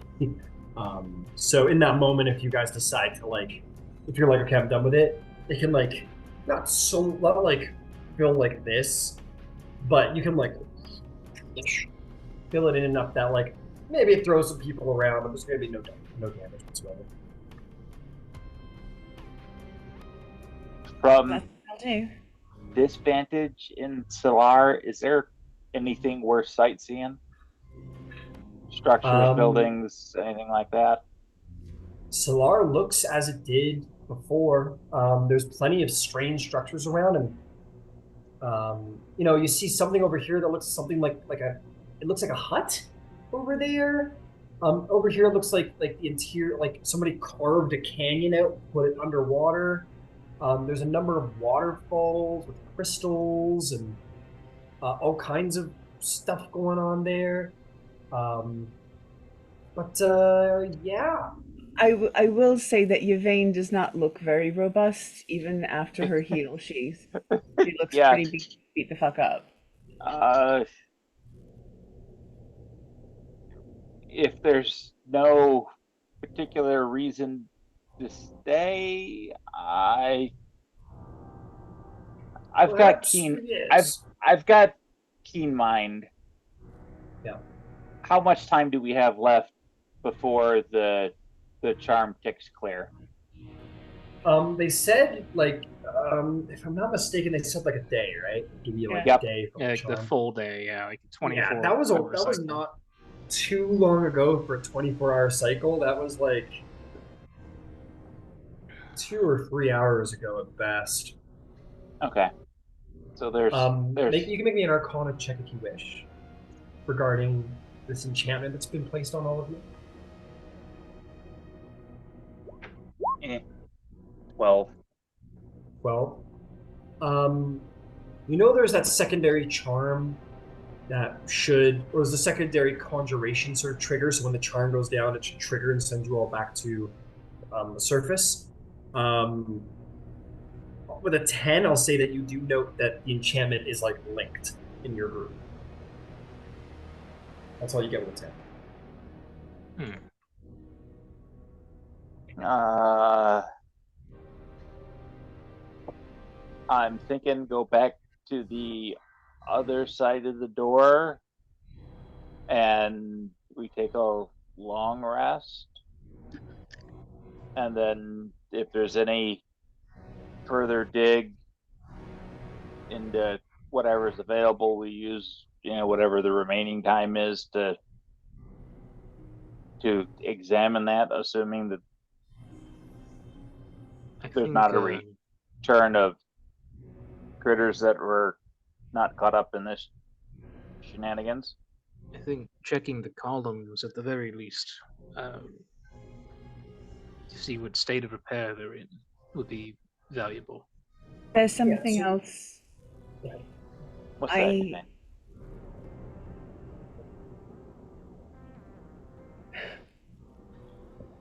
Yeah, well, I don't know how the charm is, but is it going to take us to Amon? Is it going to take us sea level? Because if it takes us sea level, it's just going directly up but to sea level. Are we going to be in the middle of the ocean? Should we be trying to procure a ship? Karzy will cast. He will subtle cast Misty Step and appear 5 feet next to him, and then gain a. Oh, he can just transfer the runes. He doesn't have to cast them. Being an idiot. He will sort of transfer a sorcery point into a glyph. He will transfer that to his head, and he will activate sigil, manifest inscriptions, and he will sort of inspect the enchantment on all of you. He'll look at it and he'll say, I don't know where it's going to land us per se, but I think it is a sort of chain reaction thing. If the spell were to go down on one of us, it would go down on all of us, and the teleportation augmentation would be triggered. So if one of us were to have the effect dispelled for some reason, would that immediately trigger it, you think? I believe so. I don't possess any such spell for dispelling magic. I have the counter spell. I was told that was an important one, but I do not have any sort of dispel. I don't either. Same boat. If the pillars were here, and we were afraid that the falling of the pillars was going to drop Iman, wouldn't that mean that Iman is above us? Sound logic to me, Zarvolg. Mm-hmm. We could just start swimming up, right? It felt like it. I think swimming any great distance is going to be something of a process for me, but I'll give it the college try. Right.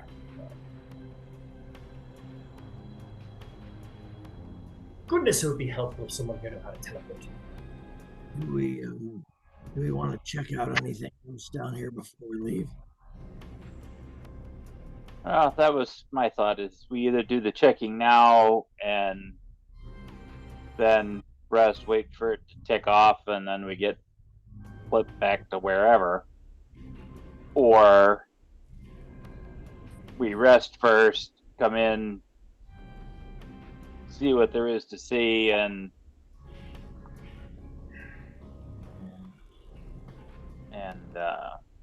flip back regardless of where we are in that process. Both sound better than what we just went through, but there are kobolds and hags down here that if they can figure out that the Aboleths aren't here anymore, may wander in.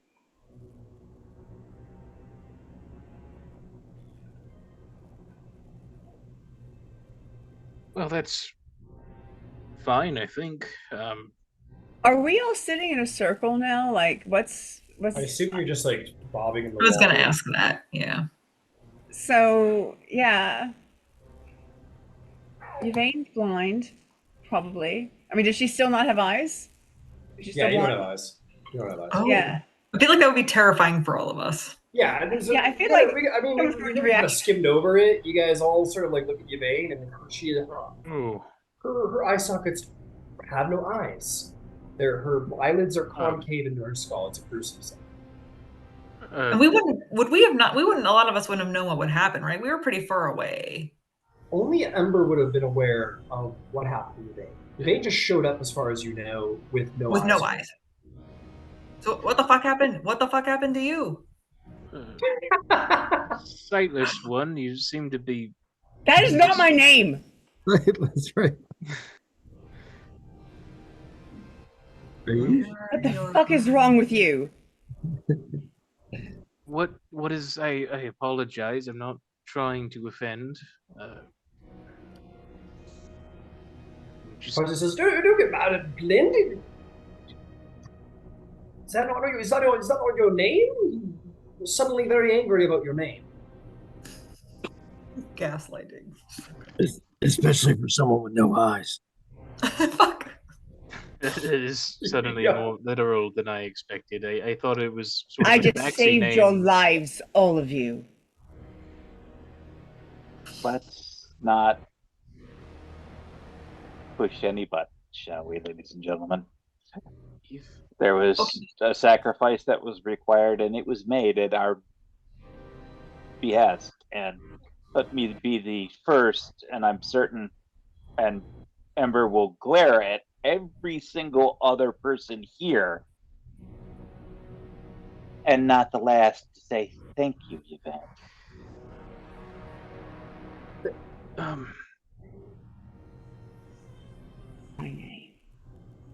I gotta admit, I missed it. What'd you do? Yes, what happened? Yeah. Again, where are your eyes? I apologize, I was unconscious. But thank you.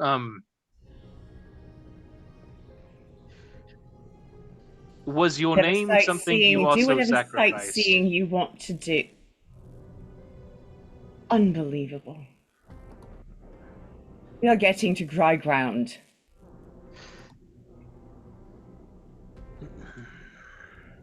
Just hold on to my arm. We'll get you out. I'd like you to roll me a wisdom saving throw.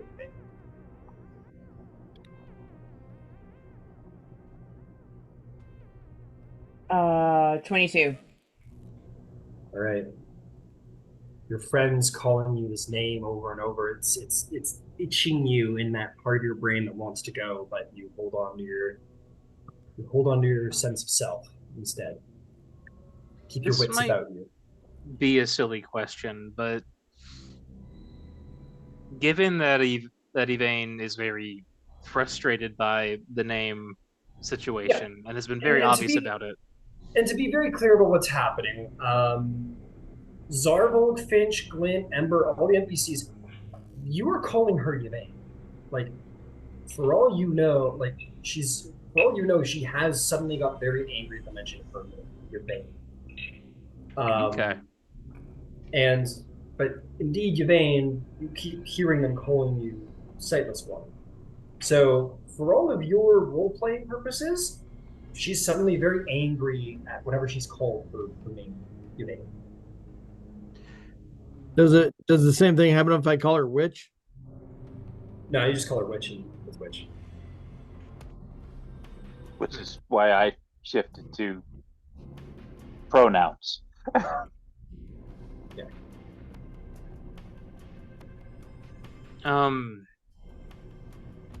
Okay, yeah.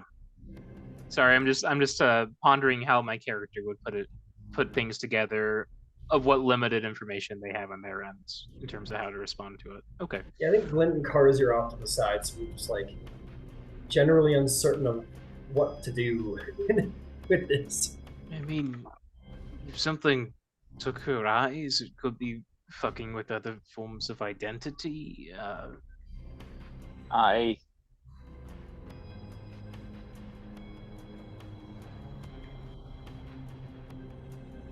I don't know what bargain or arrangement was made, but the same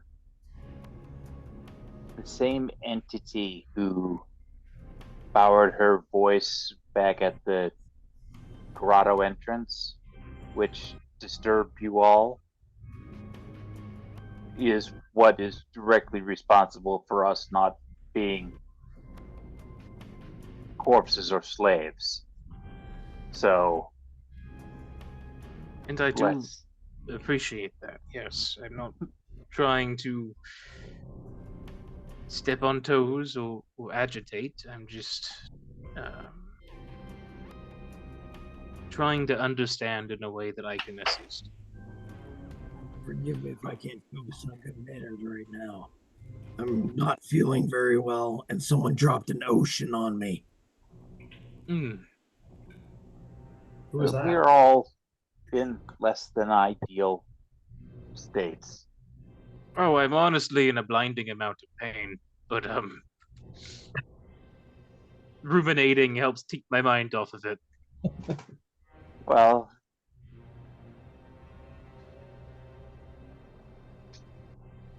I'll have. Karzy goes, why don't we? I liked Ember's initial idea. Why don't we just go find somewhere and lay about for a bit? I think everyone could use some reprieve, rest, maybe food in their bellies. Maybe we just get out of this weird place just for a little bit. Yeah, how far was it out of this water? I want out of the water. But well, let's head back. Let's start, the sooner we start, the sooner we get there. Huh? Right. There may be some discomfort whenever you exit the water. You'll have to cough it up. Oh, gross. I was probably gonna do that anyway. Yeah, but all of you who got hit by the many water, the water yo-yo situation, you've all had that sensation.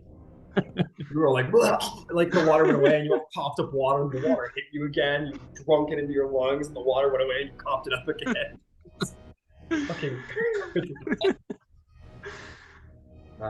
With that, all of you will begin to swim back. If you want to, of course, swim back towards the entrance, as you know it to be, of Silar. To the Crystal Fen Caverns, where things are a little less loopy. Yeah. And I think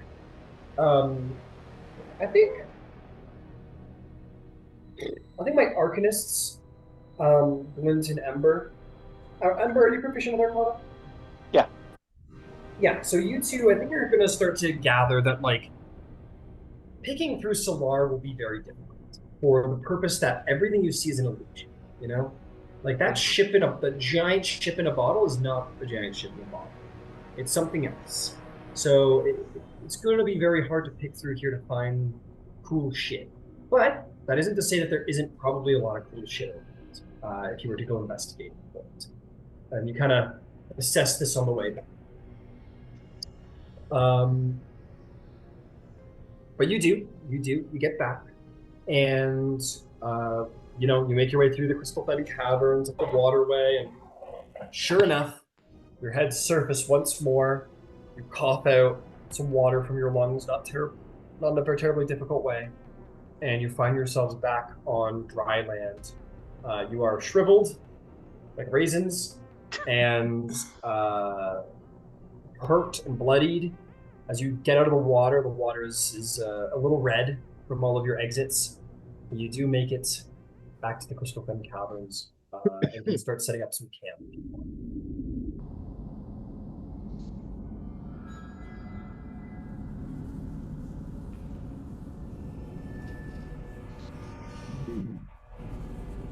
I need to lay down.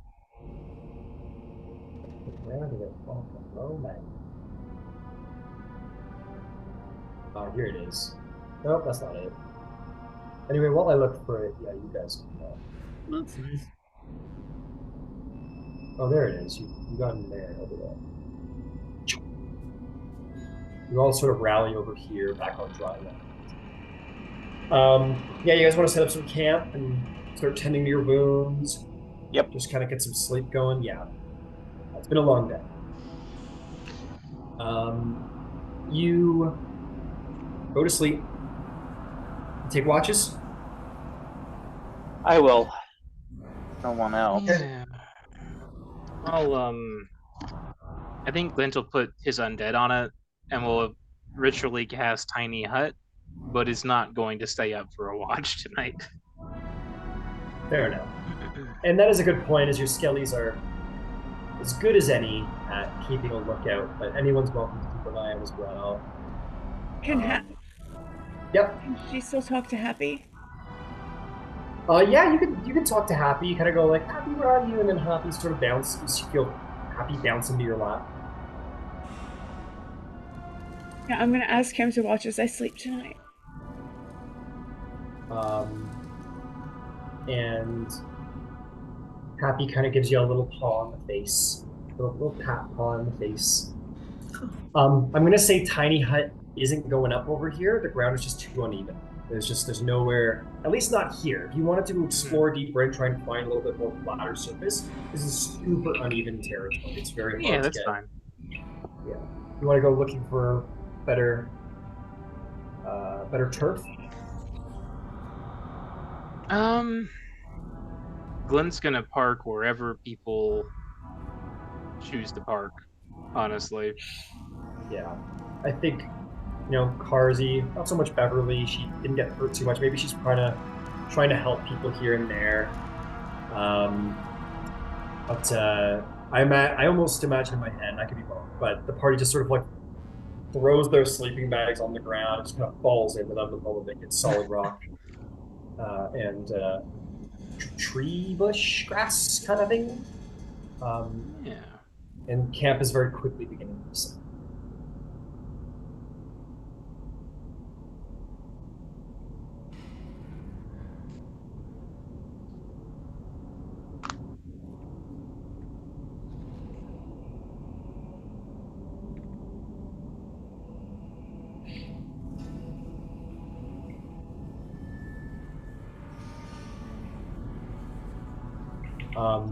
But yeah, Ember wants to take a watch. Karzy's not. Beverly will take a watch. She's happy to. She does all of her duties as well. She'll like shine her armor with Finch and shine her own stuff. She's got a lot to do anyway, so she's got a lot of work to do. At a certain point in the night, you are all going to have a shared vision. Oh, great. You find yourself standing on a mountaintop, a sort of long green glade on a mountaintop where above the clouds, even as high as anyone has ever been in the sky, maybe Zarvolg, you and your vision with the cord being up so high. But unlike so, you can't see anything beyond the clouds. It's very much like that sort of Mount Everest vision in like Bruce Almighty kind of. Except that there's this long green glade, this oasis at the top of the mountain. And you look around and all of you are there. And you won't be aware immediately, but all of your friends are there. You are sharing the same dream. That includes Karzy, includes Beverly, it'll even include Jorman Tosh. And there will be, the clouds will sort of sort of part, like the parting of the Red Sea almost, and then again wider, and then coming up over the side of the mountain. You see a gargantuan size. You see long scales of platinum and great mighty wings crest the sky. Land on the mountaintop. See greater than many buildings, maybe as large as Cloudwatch Palace, maybe bigger. You see a magnificent platinum scale dragon before you all. He'll look down upon you all and say, Aurora Concordant. I have been watching you all closely, carefully. My own paladin, my own chosen in Exandria, walks with you. And I have seen your valor, your selfless determination. You have fought well and fought hard, and when you didn't need to, you saved them all. You took it unto yourselves and almost made the greatest sacrifice, some of you, making sacrifice beyond what would be the call of duty. It is my domain to protect the innocent, and protect them you have. For that, you have my thanks. For that, you shall go home. Your wounds healed, your souls lifted. You wish it, Amon will be returned to you now, when you wake from your rest. And I'll see to it that such heroes deserve a hero's reward. Yes, Yvaine. You can see you have your eyes here. That's what I wanted to know. Yeah. Go ahead. Who is it? Who's talking? Yeah, I didn't know if she saw any of it. So Yeah, you see this in the dreamscape. Honestly, when Glint said I'm like my pain, like I'm blindingly hurt or whatever you said, I thought that was like a jab, but I don't think it was. It was a pun on my part as a player, but Glint definitely did not intend that. Yeah, I got it. I was cracking up over here. Oh shit. But he does say this. He says, "You shall be returned to Amon. Your rewards shall be vast from those who sent you, and you will have my thanks and blessing, each and all. Wake, and when you do, place a hand upon my idol, and all of you shall be returned to Amon, return to the rousing spark where you call home. Sleep well, champions, heroes all, and thank you, as I'm sure you'll receive soon. Thank you." And he will sort of stand up on his back legs. He'll unfurl his wings wide and high and tall as the sky itself. And in light that reflects off his pristine platinum scales, like a million suits of armor, it will sort of blind you in that moment, and you'll return to your awakenings. Your long rest had. And everyone is going to receive a divine favor. So Finch, you've had one of these before, and they've saved you at a critical moment. Mm-hmm. So all of you will have those. I can tell you what those are, but essentially they're a favor from the clergy of Bahamut, or a minor favor from the god himself at a pivotal moment, such as an omen, a vision, maybe a little help in the right direction for the right time in a combat scenario. But it is a minor favor from the god, or a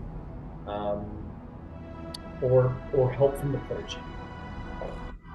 You'll receive this from Bahamut the Thought. And more to this, when you awaken, there will be sort of a stone that is lifted that vaguely looks draconic and seems to glimmer with a holy light when you all awaken. Your long rest happened. Not to be greedy, but did he say that he healed us up too? Like, do I still have lingering injuries?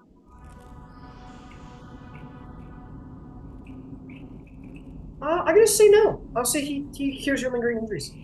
Wait, Awesome. thanks, bud. Yeah, Bahamut will mend you of your lingering injuries. Yvaine, unfortunately, you will still be blind, as your eyes still exist. They just are not yours right now. So there's nothing. So to feel. they don't see that I have eyes. They don't see that you have eyes. So in other words, what you said was that I look like that guy. They're just empty eye sockets. Yeah, But they're they empty eye exist. sockets. Yeah.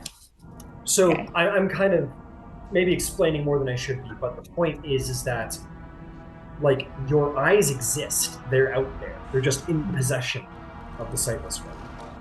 So there's nothing to be regenerated or fixed, as they're there. They're just not yours right now. Yeah.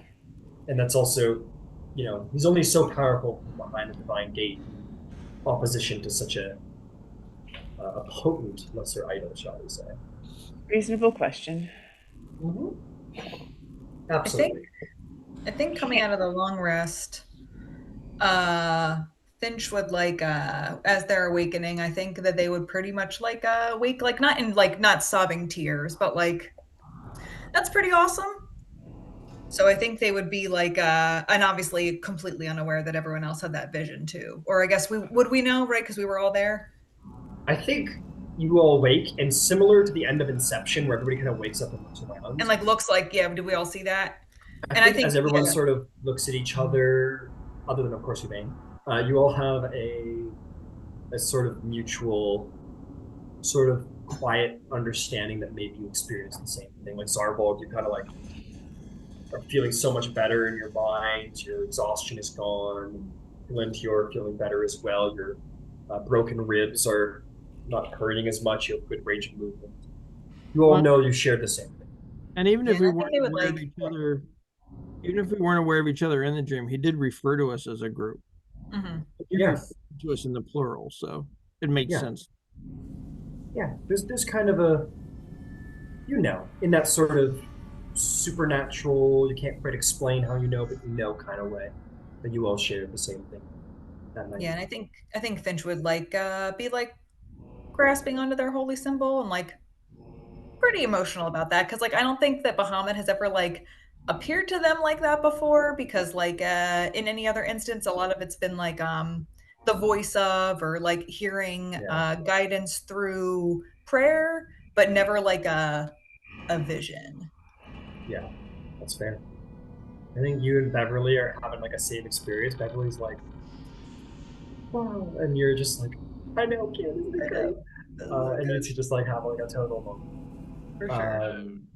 When Yvaine and Happy are both awake, I'd like to take 15 or 20 minutes, because I have that pact and deeper level bond with Red.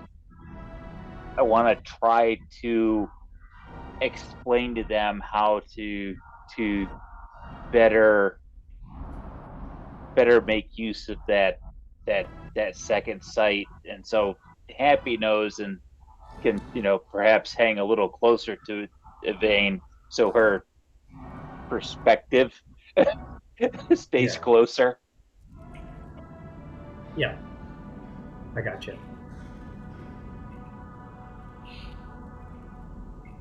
Okay. Did anyone else have a utterly fascinating dream? I think we all did. Yes, the Platinum Dragon came and thanked me personally. Oh, right, you were all there. I mean, sometimes you're all there anyways, whenever we're sleeping this close together, just typically it's more judging. So that was Bahamut. It was. Hmm. Awesome in his divine light. It wasn't much kinder. That was a much kinder visit by a god than some I've experienced. Right.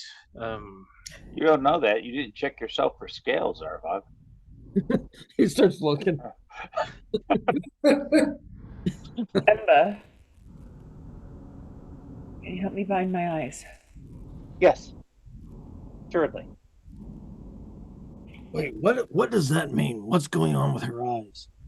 I As far as you can see, she doesn't have eyes anymore. Right. What do you mean find them? the whole What happened to don't them? when she Trade. feels like sharing that, she will. There's some trauma associated with these sorts of situations. Don't push more than you want to, Yvaine. Let me go and I'll be right back. Ember will pop into his ring long enough to pull out some because he's a high fashion guy. I'm Yeah. pretty certain a silk cravat is inside of his scope of wardrobe. Sure. And I will pop back out with that to do the eye bind.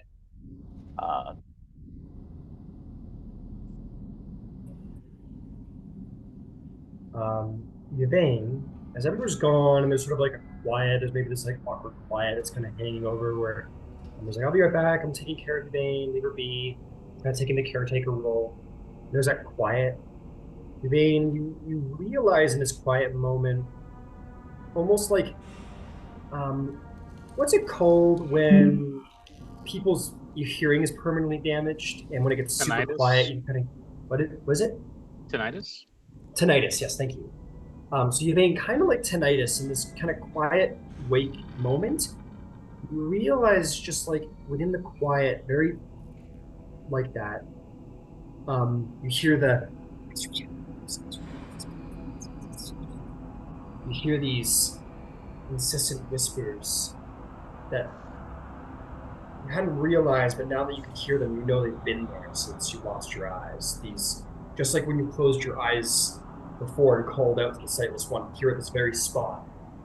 Now that you cannot see, these whispers pervade here and whisper things to you, such as spells, cantrips, lore deeper so, realms far beyond this one. You listen. No? Okay. You return, Ember? Yep.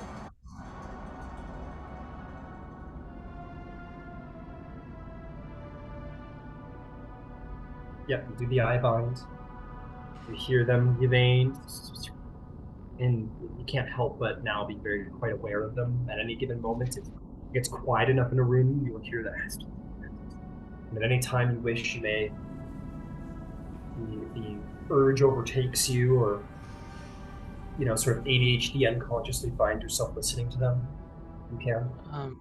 They're always there. Can Glint approach Yvaine? Here you can.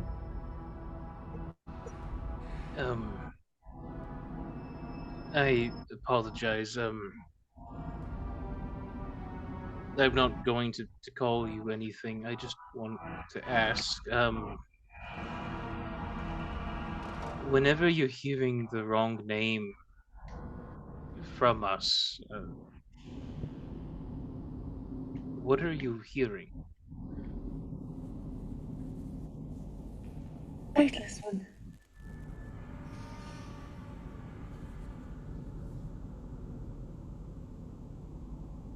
So I suppose then that the scroll that you copied is still.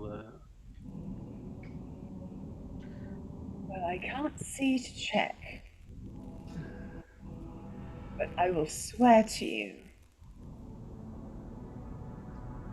that I did everything in my power to give it away. Honestly, Glint, there's at least a possibility that maybe it was never the scroll. Maybe the ability was in me, and that's why I could do things with the scroll. You hear Yvaine. No, no, no, not at all. The voice pervades in your mind. As Glint speaks, his voice kind of sort of muffles out as you hear this voice sort of take over and says, Yvaine, we know each other so well. If I had come to you with the scroll, you would have destroyed my precious love. You're so proactive. I know I needed to wait. Wait carefully. Wait until you would have given it away. But now that you have looked at the stars so very much, looked up to where I am, now our business can begin. And begun, it only just has.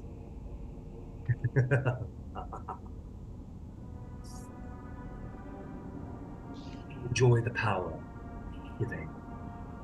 I'll be seeing you soon, I have no doubt. The next time you need me. You open your eyes. You can see again. But boy, are those whispers still there somehow. It's at the edge of hearing. Always there, but Glint suddenly, she opens her concave eyelids and her eyes have returned. You will still maintain your warlock feat. Oh. And that is where we'll end the session. You won at Shit. great cost to one of you. Well, fuck. Double A.